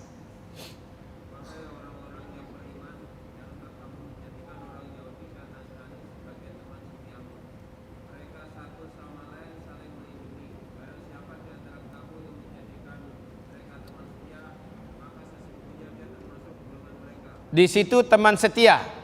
Kalau di sana, di terjemahan sana, coba Pak. Apa artinya? Sama. Ada punya terjemahan yang lain? Apa di situ Bu? Pemimpin. Pemimpin. Ada yang menerjemahkan teman setia, ada yang menerjemahkan pemimpin. Kita kembali. Orang Arab, ini bahasa Arab enggak? Al-Quran. Orang Arab memahami aulia, ulil amri itu apaan sih yang mereka pahami? Coba buka dalam kitab Lisanul Arab. Hampir satu meja ini lebarnya, kamus tertebal di dunia, yang disusun oleh Syekh Ibnu Manzur. Nah kaum muslimin, ulil amri atau aulia itu artinya ada 5. Pertama, teman setia.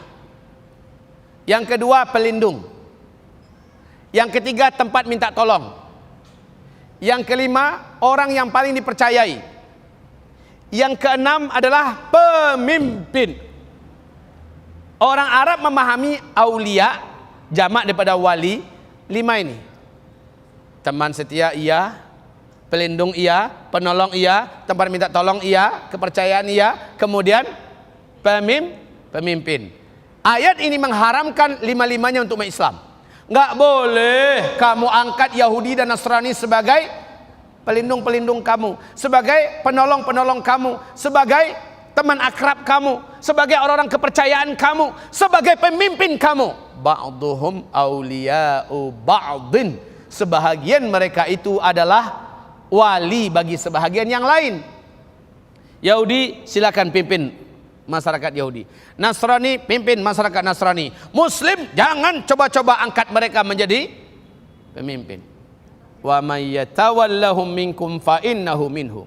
Siapa di antara kamu yang berani mengangkat mereka menjadi wali baginya, siapa yang berani mengangkat mereka menjadi wali baginya, fa innahu minhum, maka sesungguhnya ia masuk ke dalam kelompok orang yang diangkatnya itu. Kalau yang diangkatnya Yahudi, maka menurut Allah dia sudah seperti orang Yahudi. Iyalah. Coba ibu lihat ayat yang ke-54. Masih lanjutan Al-Maidah tadi. Allah mengatakan di dalam ayat ini sambungan daripada ayat 51. Ayat 54-nya, ya ayyuhalladzina amanu may yartadda minkum an dinih. Ya, hai orang yang beriman, siapa yang murtad di antara kamu dari agamanya. Termasuk perkara yang memurtadkan orang Islam adalah apabila berani orang Islam mengangkat orang kafir sebagai pemimpin. Apapun alasannya, Allah tak terima. Ma ja'alallahu lil mu'minina 'alal kafirina, ma ja'alallahu lil kafirina 'alal mu'minina sabila. Allah tak izinkan orang kafir menjadi pemimpin bagi orang-orang Islam. Kalau ada orang Islam angkat orang kafir sebagai pemimpin, maka jelas di ayat itu Allah mengatakan dia langsung gabungnya kepada orang yang diangkat. Dia ngangkat siapa? Orang kafir. Apa agama orang itu? Agamanya ini, maka dia masuk ke situ. Ini bukan perkara yang ringan, bukan perkara yang serampangan. Ustadz, bagaimana kalau seandainya dia itu lebih taat dalam agamanya, dia lebih adil, dia lebih arif, dia lebih bijaksana, bla bla bla bla bla. Saya mau bertanya pada ibu, bu, ibu punya anak gadis? Punya. Saya laki-laki. Ya, saya minat dengan anak gadis ibu. Saya baik banget sama anak gadis ibu. Saya perhatian, saya melindunginya, saya menjaganya, bla bla bla bla bla bla bla. Sehingga anak gadis ibu jatuh hati pada saya, ingin jadikan saya sebagai suaminya. Menurut ibu senang nggak punya calon menantu kayak gini? Senang nggak? Tapi sayang, tiap hari saya caci maki ibu. Tiap hari saya lecehkan suami ibu, orang tua dari anak gadis ibu ini. Saya baik kepadanya. Menurut ibu saya masih baik nggak? Masih baik nggak? Enggak. Kenapa? Saya berani melecehkan calon mertua saya, menghina, mencaci maki calon mertua saya. Sama loh bu. Orang kafir, baik itu Yahudi, agama itu Nasrani, mereka mencaci maki Allah nggak? Mereka mensyirikkan Allah nggak? Adakah dosa yang lebih besar, lebih hebat daripada kesyirikan, kekafiran? Di mana mereka berani mengatakan Allah itu goblok, Allah itu bodoh, Allah itu nggak realistis, Allah itu bla bla bla, dan Allah itu punya anak, Allah itu sekarang ini sudah tua, udah bangkotan, bla bla bla, berani mengeluarkan kata-kata yang tidak benar, caci makinya Allah Rob kita. Apakah orang macam itu lantas pantas kita jadikan sebagai pemimpin kita? Ya, tak pantas. Lebih baik seorang muslim fasik, sholatnya centang perenang, ya, daripada yang kafir tapi baik ini. Baiknya hanya secara pergaulan, tapi kepada Allah yang paling kita agungkan, kita sucikan, dia tidak sopan, dia tidak hormat. Pantaskah? Tidak pantas kan? Tidak pantas. Logikanya begitu loh Pak. Logikanya begitu. Jadi jangan ngelihat orang itu adil secara permukaan. Lihat dia gimananya dengan Allah. Akidahnya lah jadi masalah. Akidah yang jadi masalah. Baik. Hamba-hamba Allah sekalian yang kami muliakan, Allah menyebutkan di situ tentang kewajiban orang beriman hanya mengangkat orang beriman sebagai pemimpinnya. Lihat juga surat An-Nisa ayat 144. An-Nisa ayat 144. Kita sampai jam berapa? Minta maaf, kita sampai jam berapa? Coba. Alhamdulillah, terima kasih.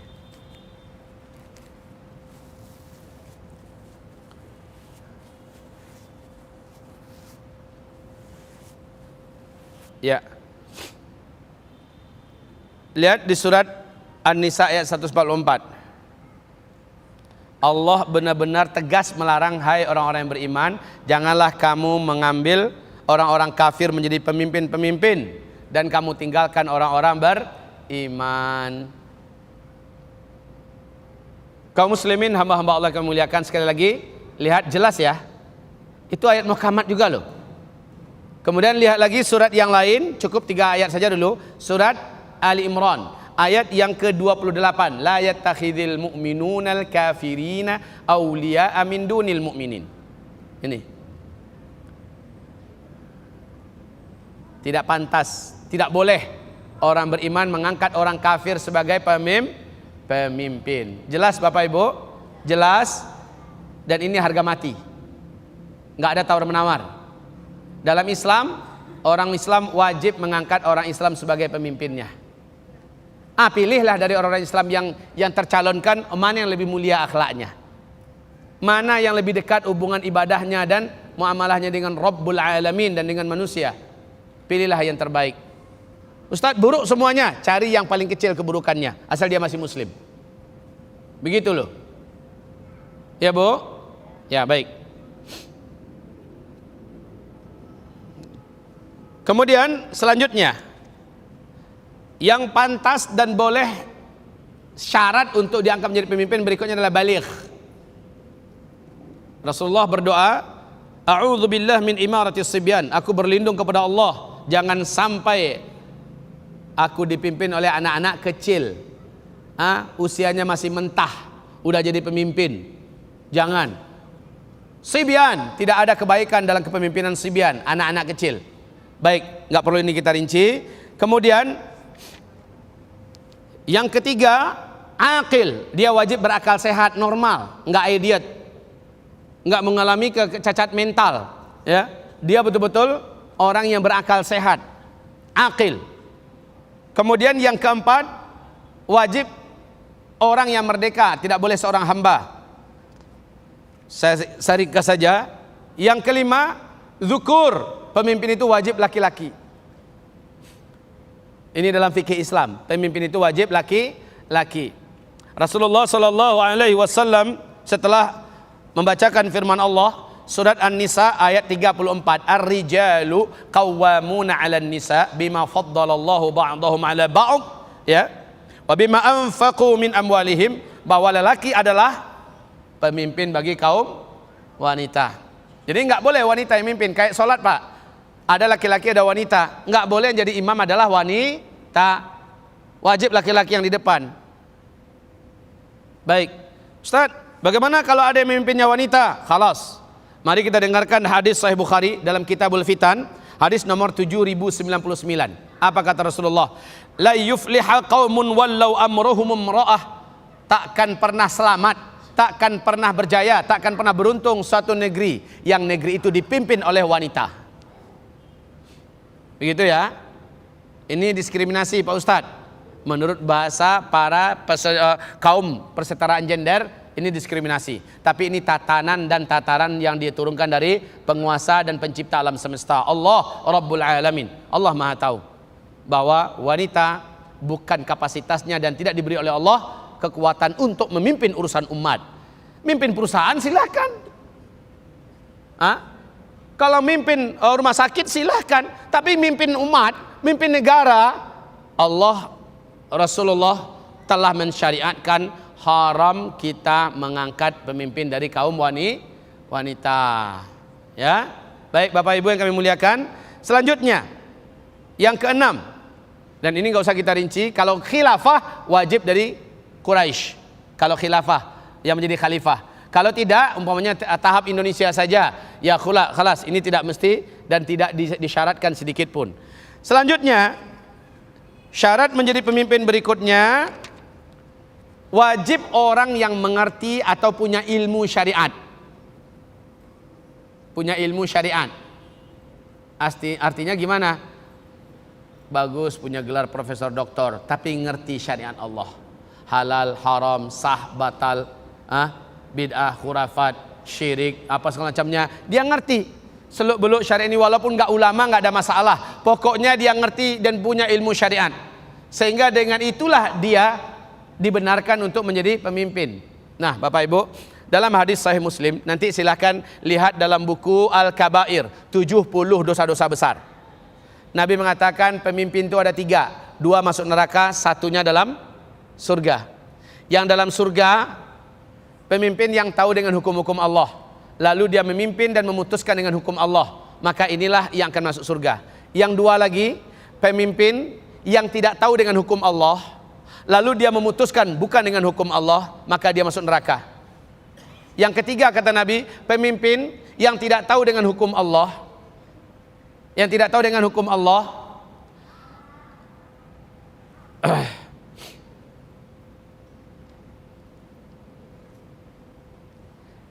yang ketiga, pemimpin yang tahu dengan hukum Allah tapi dia tidak menghukum dengan hukum Allah, ya. Maka ini yang 2 orang terakhir masuk neraka. Sahabat bertanya, ya Rasulullah, kalau dia tahu dengan hukum Allah lalu dia tidak menghukum dengan hukum Allah masuk neraka, kayaknya itu kurang adil ya Rasulullah. Kan dia nggak tahu. Sementara yang tahu dengan hukum Allah kemudian dia menghukum tidak dengan hukum Allah, pantas kalau dia masuk neraka. Yang pertengahan tadi kok bisa masuk neraka? Jawaban Nabi adalah, masalahnya udahlah nggak punya ilmu tentang syariat Allah, ngapain mau diangkat menjadi pemimpin?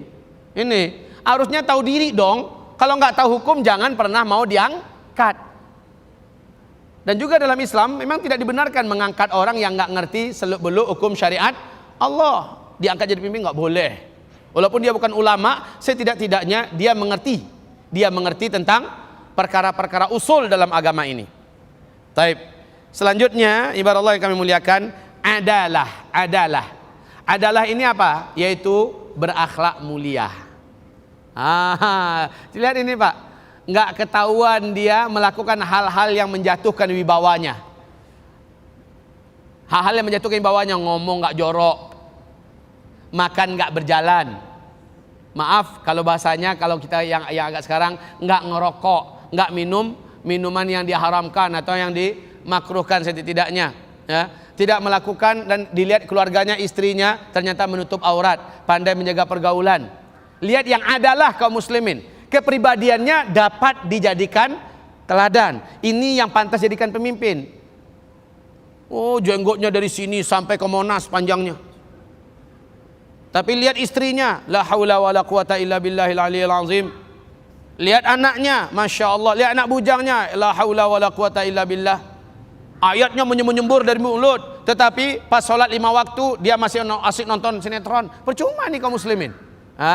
Nggak nampak adalahnya di situ. Jadi cari yang akhlaknya mulia.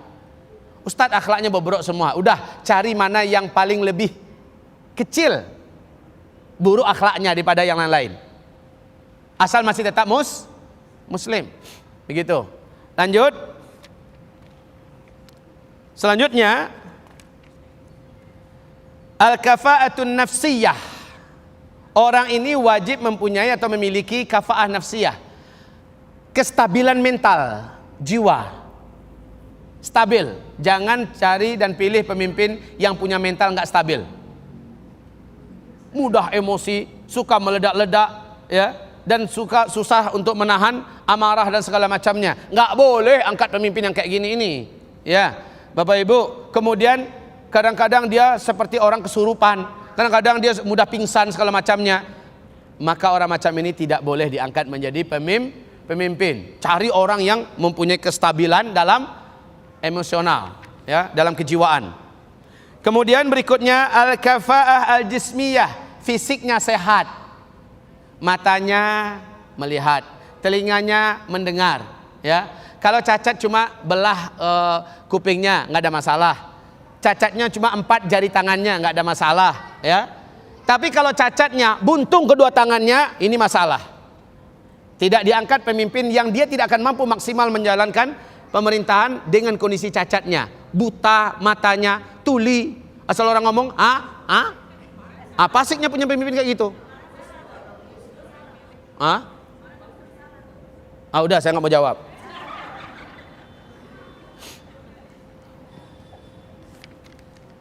Berikutnya, ini dia, tidak berambisi menjadi pemimpin. Tidak berambisi menjadi pemimpin. Saya bacakan beberapa hadis lalu kita tutup. Kalau ada tanya jawab, silahkan. Pertama, Abdurrahman bin Samurah berkata, qala li Rasulullah sallallahu alaihi wasallam. Rasulullah berkata kepadaku, ya Abdurrahman ibnu Samurah, hai Abdurrahman, la tas'alil imarah, jangan kamu minta kepemimpinan. Jangan kamu minta kepemimpinan. Fa in u'titaha an mas'alatin wukilta ilaiha, sempat engkau minta lalu diberikan kepemimpinan itu kepada engkau, gara-gara engkau minta, wukilta ilaiha, Allah akan percayakan, Allah akan serahkan, Allah tak tolong engkau dalam memimpin. Kalau sempat kita minta, Allah akan ambillah oleh kamu kepemimpinan yang kamu mau, yang kamu inginkan, ambil. Tapi Allah tidak akan tolong dia. Wukilta ilaiha. Wa in utitaha min ghairi mas'alatin u'inta 'alaiha. Kalau sempat engkau diangkat menjadi pemimpin padahal engkau tidak menginginkannya, engkau tidak memintanya, engkau akan ditolong oleh Allah dalam masa kepemimpinanmu. Ayo, Bu, diminta oleh orang, diangkat oleh rakyat dan dia nggak minta, maka Allah akan tolong dia selama dia menjabat. Makanya Abu Dzar Al-Ghifari radhiyallahu anhu datang pada Rasulullah, ya Rasulullah, angkatlah aku menjadi pemimpin di daerah anu. Kata Rasul, kasihan deh kamu Abu Dzar, kamu minta sesuatu yang sangat berat, kamu itu lemah. Ketika kamu meminta, Allah tidak bersamamu. Yang kamu minta, innaha la amanah, yang kamu minta itu adalah wa innaha yaumal qiyamah khizyun wa nadamah. Yang kamu minta itu wahai Abu Dzar, di akhirat kamu sesali dan akan menjadi khizyun, kerendahan bagi kamu. Para pemimpin-pemimpin di dunia di akhirat akan meratap dalam penyesalan. Bapak Ibu yang kami muliakan. Sekarang kita lihat lagi dalam hadis yang diriwayatkan oleh Imam Bukhari dan Imam Muslim berikut ini. Hadis ini diceritakan oleh Abu Musa. Apa kata Rasulullah sallallahu alaihi wasallam?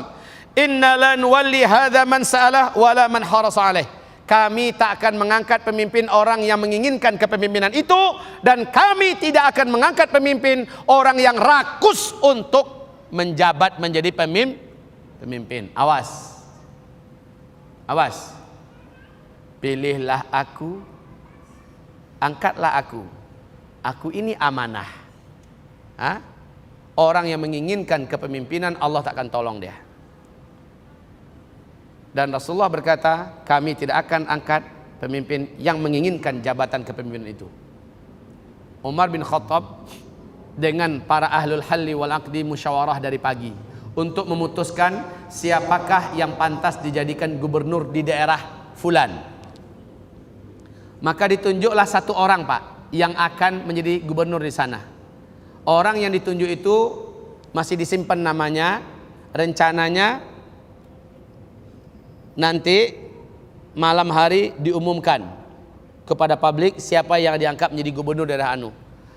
Pas waktu sore, orang yang ditunjuk dalam musyawarah itu datang pada Umar bin Khattab. Ya Amirul Mukminin, wallini fi wilayati kadza. Wahai Amirul Mukminin, angkatlah aku menjadi pemimpin di daerah anu. Saya paling mengerti dengan penduduknya, saya mengerti dengan seluk-beluk masyarakatnya dan bla bla bla. Apa kata Umar bin Khattab? Sayang sekali, kami sudah putuskan dalam musyawarah tadi, memang yang terpilih untuk menjadi gubernur di sana adalah ente. Tapi karena ente sekarang datang minta dibatalkan nama ente, kami akan musyawarah ulang, cari orang lain. Coba bayangkan. Udah diputuskan dia calon gubernurnya, tapi gara-gara dia datang minta, maka Umar mengatakan sayang sekali. Nama ente kami hapus, kami akan cari yang lain. Soalnya dalam Islam, Pak, kalau udah minta jabatan, minta kepemimpinan, Allah tak akan tolong. Kepemimpinannya itu akan berat. Taib, ibarat Allah yang kami muliakan. Sekarang dari Auf bin Malik, semoga Allah ridho kepadanya. Hadis berikut ini adalah riwayat Al-Bazzar At-Tabrani, sanadnya sahih dalam kitab Fathul Bari. Ya. Apa kata Rasulullah sallallahu alaihi wasallam? Qal in syi'tum anba'tukum 'anil imarah wa mahi. Kalau kamu mau, kata Nabi, saya akan kabarkan kepada kamu tentang hakikat kepemimpinan. Apakah sebenarnya kepemimpinan itu? Mau enggak, kata Nabi? Maka kata Rasulullah, awwaluha malamah. Yang pertama dari jabatan itu adalah celaan. Wa thaniha nadamah. Pertengahannya adalah penyesalan. Wa thalithuha adzabun yaumul qiyamah. Dan yang ketiganya adalah diazab pada hari kiamat. Illa man adal, kecuali orang yang memimpinnya adil. Coba lihat, la haula wala quwata illa billahil aliyyil azim. Ibadallah ma'asyiral muslimin. Nah, kalau begitu, apakah masih bersemangat Bapak Ibu untuk mencalonkan anak kita, suami kita agar jadi pemimpin? Bapak Ibu kan tahu, kalau kita mencalonkan anak kita, sesungguhnya kita tidak sayang pada anak kita. Kalau kita hasung suami kita agar menjadi pemimpin, maka sebenarnya kita sedang mendorong suami kita untuk menjadi ahli neraka. Biar dia diangkat oleh umat. Kalau umatnya diberikan penyuluhan macam ini, umatnya terus diberikan penyuluhan macam ini, umat cerdas enggak? Umat cerdas, maka umat akan memilih. Biarlah umat yang memilih. Biarlah umat yang menentukan dan mengangkat siapa yang mereka mau. Tapi dicerdaskan umat.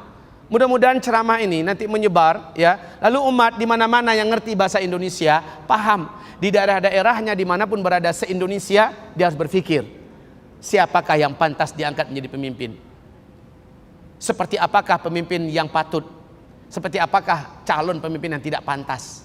Dan seterusnya dan seterusnya. Baik, cukup sampai di sini kajian saya. Insya Allah kita lanjutkan dalam sesi tanya jawab. Karena sudah ada beberapa lembaran kertas.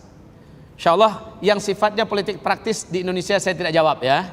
Saya tidak jawab. Saya hanya menjawab yang berkaitan dengan fikih siasah dan fikih sultanah atau fikih kekuasaan, ya, ahkamus sultan. Waduh, nih Ustadz, bagaimana jika kita memilih pemimpin yang buta? Apakah boleh? Sudah terjawab tadi. Yang kedua, Ustadz, jika suatu negara yang rakyatnya mayoritas Islam, namun pemimpin dipimpin orang kafir, apakah itu merupakan azab terhadap negara tersebut? Yang pasti ini adalah azab untuk kaum muslimin. Ya, ini adalah azab untuk kaum muslimin, karena mereka pasti menginginkan kamu kafir seperti mereka kafir. Waddu law takfuruna kama kafaru fatakununa sawa. Mereka pasti menginginkan kamu kafir seperti mereka kafir, lalu kamu dan mereka jadi sama. Semua pemimpin-pemimpin itu kalau dia kafir, dia pasti akan cetak rakyatnya menuju kepada kekafiran. Oke? Ustadz, bagaimana menurut Islam tentang imigran gelap yang masuk suatu negara, apa hukumnya? Ya, ini wajiblah suatu pemerintah setempat untuk, kalau lihat tugas dari pemerintahan tadi, wajib menjaga keamanan negeri. Perbatasan-perbatasan itu jaga ketat. Kantor-kantor imigrasi harus super ketat agar tidak sembarangan orang masuk. Kaum muslimin yang kami muliakan, dan ini pada hari ini sangat banyak terlanggarkan di negeri tercinta kita Indonesia yang paling kita cintai ini. Baik, lanjut. Bolehkah memilih pemimpin muslim yang dengan cara yang demokrasi seperti yang ada di Indonesia? Mohon penjelasannya Pak Ustadz, terima kasih. Ya, Bapak Ibu yang kami muliakan, enggak dipilih melalui demokrasi tetap akan naik juga pemimpin. Memilih kita enggak memilih tetap akan naik pemimpin. Recep Tayyip Erdogan mengatakan demokrasi ini adalah sampah. Presiden Turki sekarang ya, beliau mengatakan demokrasi ini adalah sampah. Dia adalah penyakit yang ditularkan secara paksa dari Barat. Kita menggunakan senjata penjahat-penjahat itu untuk menguasai dan mengembalikan hak kita. Ini bahasa Tayyip Recep Erdogan dalam pidato terbukanya yang masih ada di YouTube. Kaum muslimin, dan untuk saat ini sampai 11 tahun masuk sekarang, Recep Tayyip Erdogan mampu menggunakan demokrasi untuk memimpin kaum muslimin dan mengantarkan Turki kepada tingkat kejayaan. Jadi untuk sekarang, kalau dulu saya benar-benar, dan sampai sekarang prinsip saya demokrasi itu najis, tetapi kita tidak bisa meninggalkannya. Akibatnya akan diisilah pucuk-pucuk pimpinannya oleh orang-orang yang di luar daripada agama kita, dan mereka akan merusak kita. Lalu bagaimana? Dengan jalur ini, angkatlah orang-orang yang beriman. Faham Bapak Ibu? Angkatlah orang-orang Islam untuk kaum muslimin. Tidak boleh netral ketika itu. Faham? Faham Bu? Ya. Ustaz, kalau begitu demokrasi diterima dong? Tidak. Demokrasi wajib tetap ditolak, karena dia bertentangan dengan seluruh usul syariat dan furu' syariat kita. Dengan usul akidah dia bertolak belakang. Tetapi sekali lagi menggunakannya untuk memenangkan hak kita, maka terjadi khilafiyah dalam masalah ini kaum muslimin. Ketika terjadi khilafiyah, kita berluas, jadi cakupan hukumnya menjadi luas. Dalam masalah khilafiyah kita ambil yang mana? Hukumnya menjadi luas, bukan menjadi ijma'. Kalau ijma' baru menjadi hukumnya sempit. Kemudian, apakah ada di dunia ini yang sudah menegakkan pemerintahan sesuai syariat Islam yang diterangkan tadi? Saat ini belum. Fase kelima nanti insya Allah. Tapi kata Nabi dalam hadis yang diriwayatkan oleh Abu Daud, At-Tirmidzi dan Imam Ahmad, Rasulullah mengatakan akan ada masa imarah. Fa innaha rahmah, kata Rasul. Itu adalah rahmat. Sudah pernah ada Bu, Emirat Islam di Afghanistan, Emirat Islam di Mali, Emirat Islam di Yaman, Emirat Islam di Kaukasus. Sudah pernah ada, walaupun seluruhnya kembali digulingkan oleh PBB, kembali digulingkan oleh kekuatan-kekuatan Barat segala macamnya, tapi pernah ada. Dan Emirat Islam macam ini ya, termasuk yang berusaha menjalankan syariat Islam secara total, namun belum berbentuk negara seperti yang ditanyakan tadi. Bagaimana pemimpin wanita dalam lingkungan RW, ketua RW dan ketua RT dan segala macamnya? Sama hukumnya dengan yang tadi. Wanita boleh memimpin kalau hanya sekedar di perusahaan. Ya, kalau hanya dalam urusan-urusan yang sifatnya apakah dalam urusan-urusan muamalat harian yang bukan kepemimpinan ya, yang bukan dalam urusan ngurusin rakyat, yang bukan ngurusin rakyat, maka dia boleh menjadi pemimpin. Tapi udah ngurusin rakyat, masuk kepada umumnya hadis Nabi yang tadi. Tidaklah selamat satu kaum, satu negeri, satu daerah yang dipimpin oleh wanita. Hah? Iya, sama.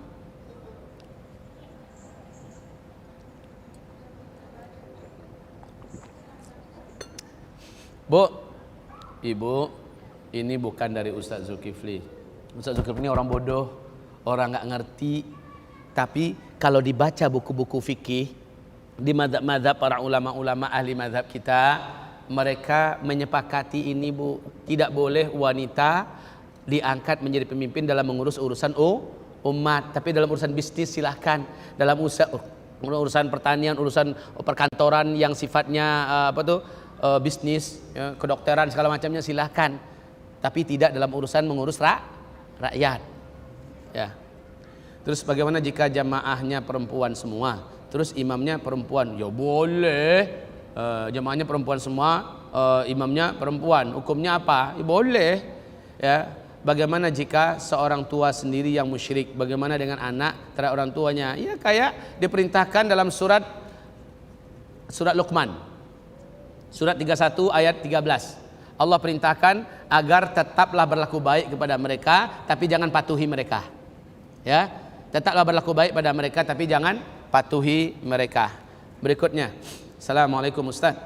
Afwan, korelasi dengan hadis sahih ketika Rasulullah SAW para sahabat yang akan berperang sewaktu pada subuh di mana negeri tersebut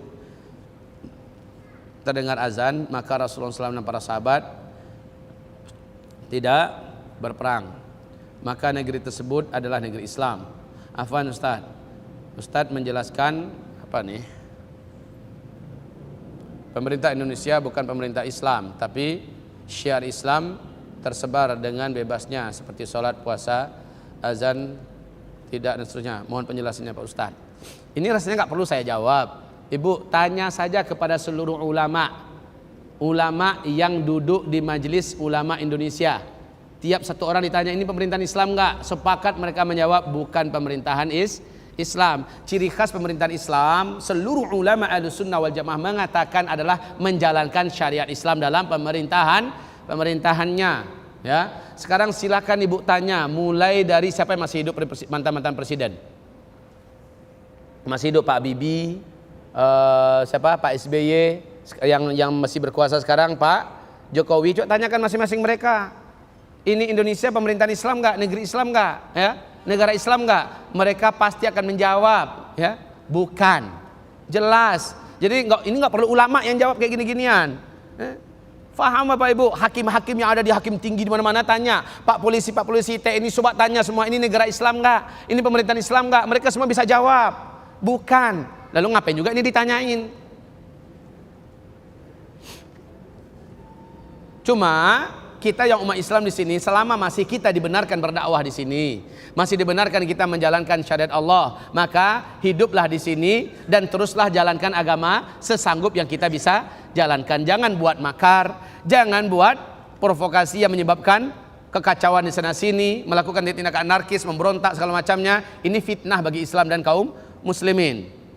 Ustadz, banyak calon-calon pemimpin kafir yang datang-datang ke pesantren dan lembaga-lembaga Islam untuk menarik simpati, bahkan turut berperan serta menyumbang untuk pesantren. Bolehkah semua orang kafir tersebut diterima? Ya boleh, asal dia tidak memberikan syarat yang merugikan Islam. Ya, umpamanya pilihlah saya nanti, jelas ini melanggar prinsip Islam, tidak boleh. Atau dia mengatakan setelah kami masuk, maka kurikulum kami tolong diajarkan di sini.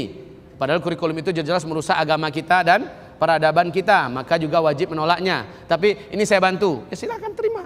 Bantu-bantu orang kafir boleh-boleh saja untuk diterima selama mereka tidak membeli akidah kita dan hal yang prinsip dari kita. Ustaz, ada suami istri yang baru menikah, mereka berdua bekerja.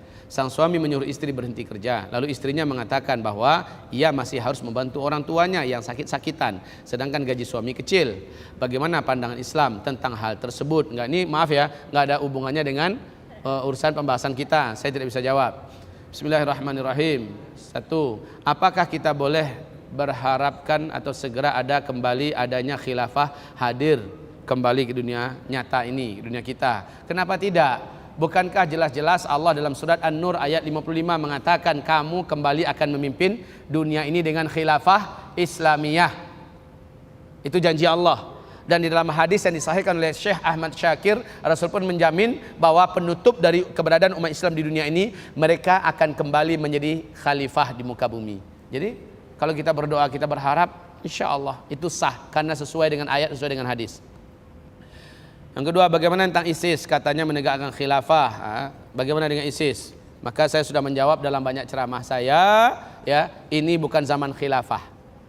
Ini fase keempat, bukan zaman khilafah. Jadi yang mengumumkan khilafah, ulama-ulama sedunia menolak pengumuman tersebut. Baik ulama ahlu thughur ataupun ulama-ulama di belakang meja sepakat khilafah yang diumumkan oleh Abu Bakar al-Baghdadi bukanlah khilafah Rashidah ala minhajin nubuwah. Tidak. Oke? Baik. Cukup insyaAllah. Cukup ya. Semoga Allah Subhanahu wa taala memberikan kecerdasan kepada kita dalam mengambil segala kebijakan dan keputusan-keputusan, serta Allah memberikan ketajaman mata hati siapakah yang pantas untuk kita pilih menjadi pemimpin kita, atau pantaskah kita rakus dan berlomba-lomba untuk menjadi pemimpin. Setelah mendengarkan itu tadi semua, semoga Bapak Ibu lebih berhati-hati dalam hidup ini, khususnya hidup pada fase atau zaman keempat. Nastaghfiruka ya Allah Rabbana, la haula wa la quwata illa billahil aliyil azim. Subhanakallahumma wa bihamdika asyhadu an la ilaha illa anta astaghfiruka wa atubu ilaik. Wassalamu alaikum warahmatullahi wabarakatuh.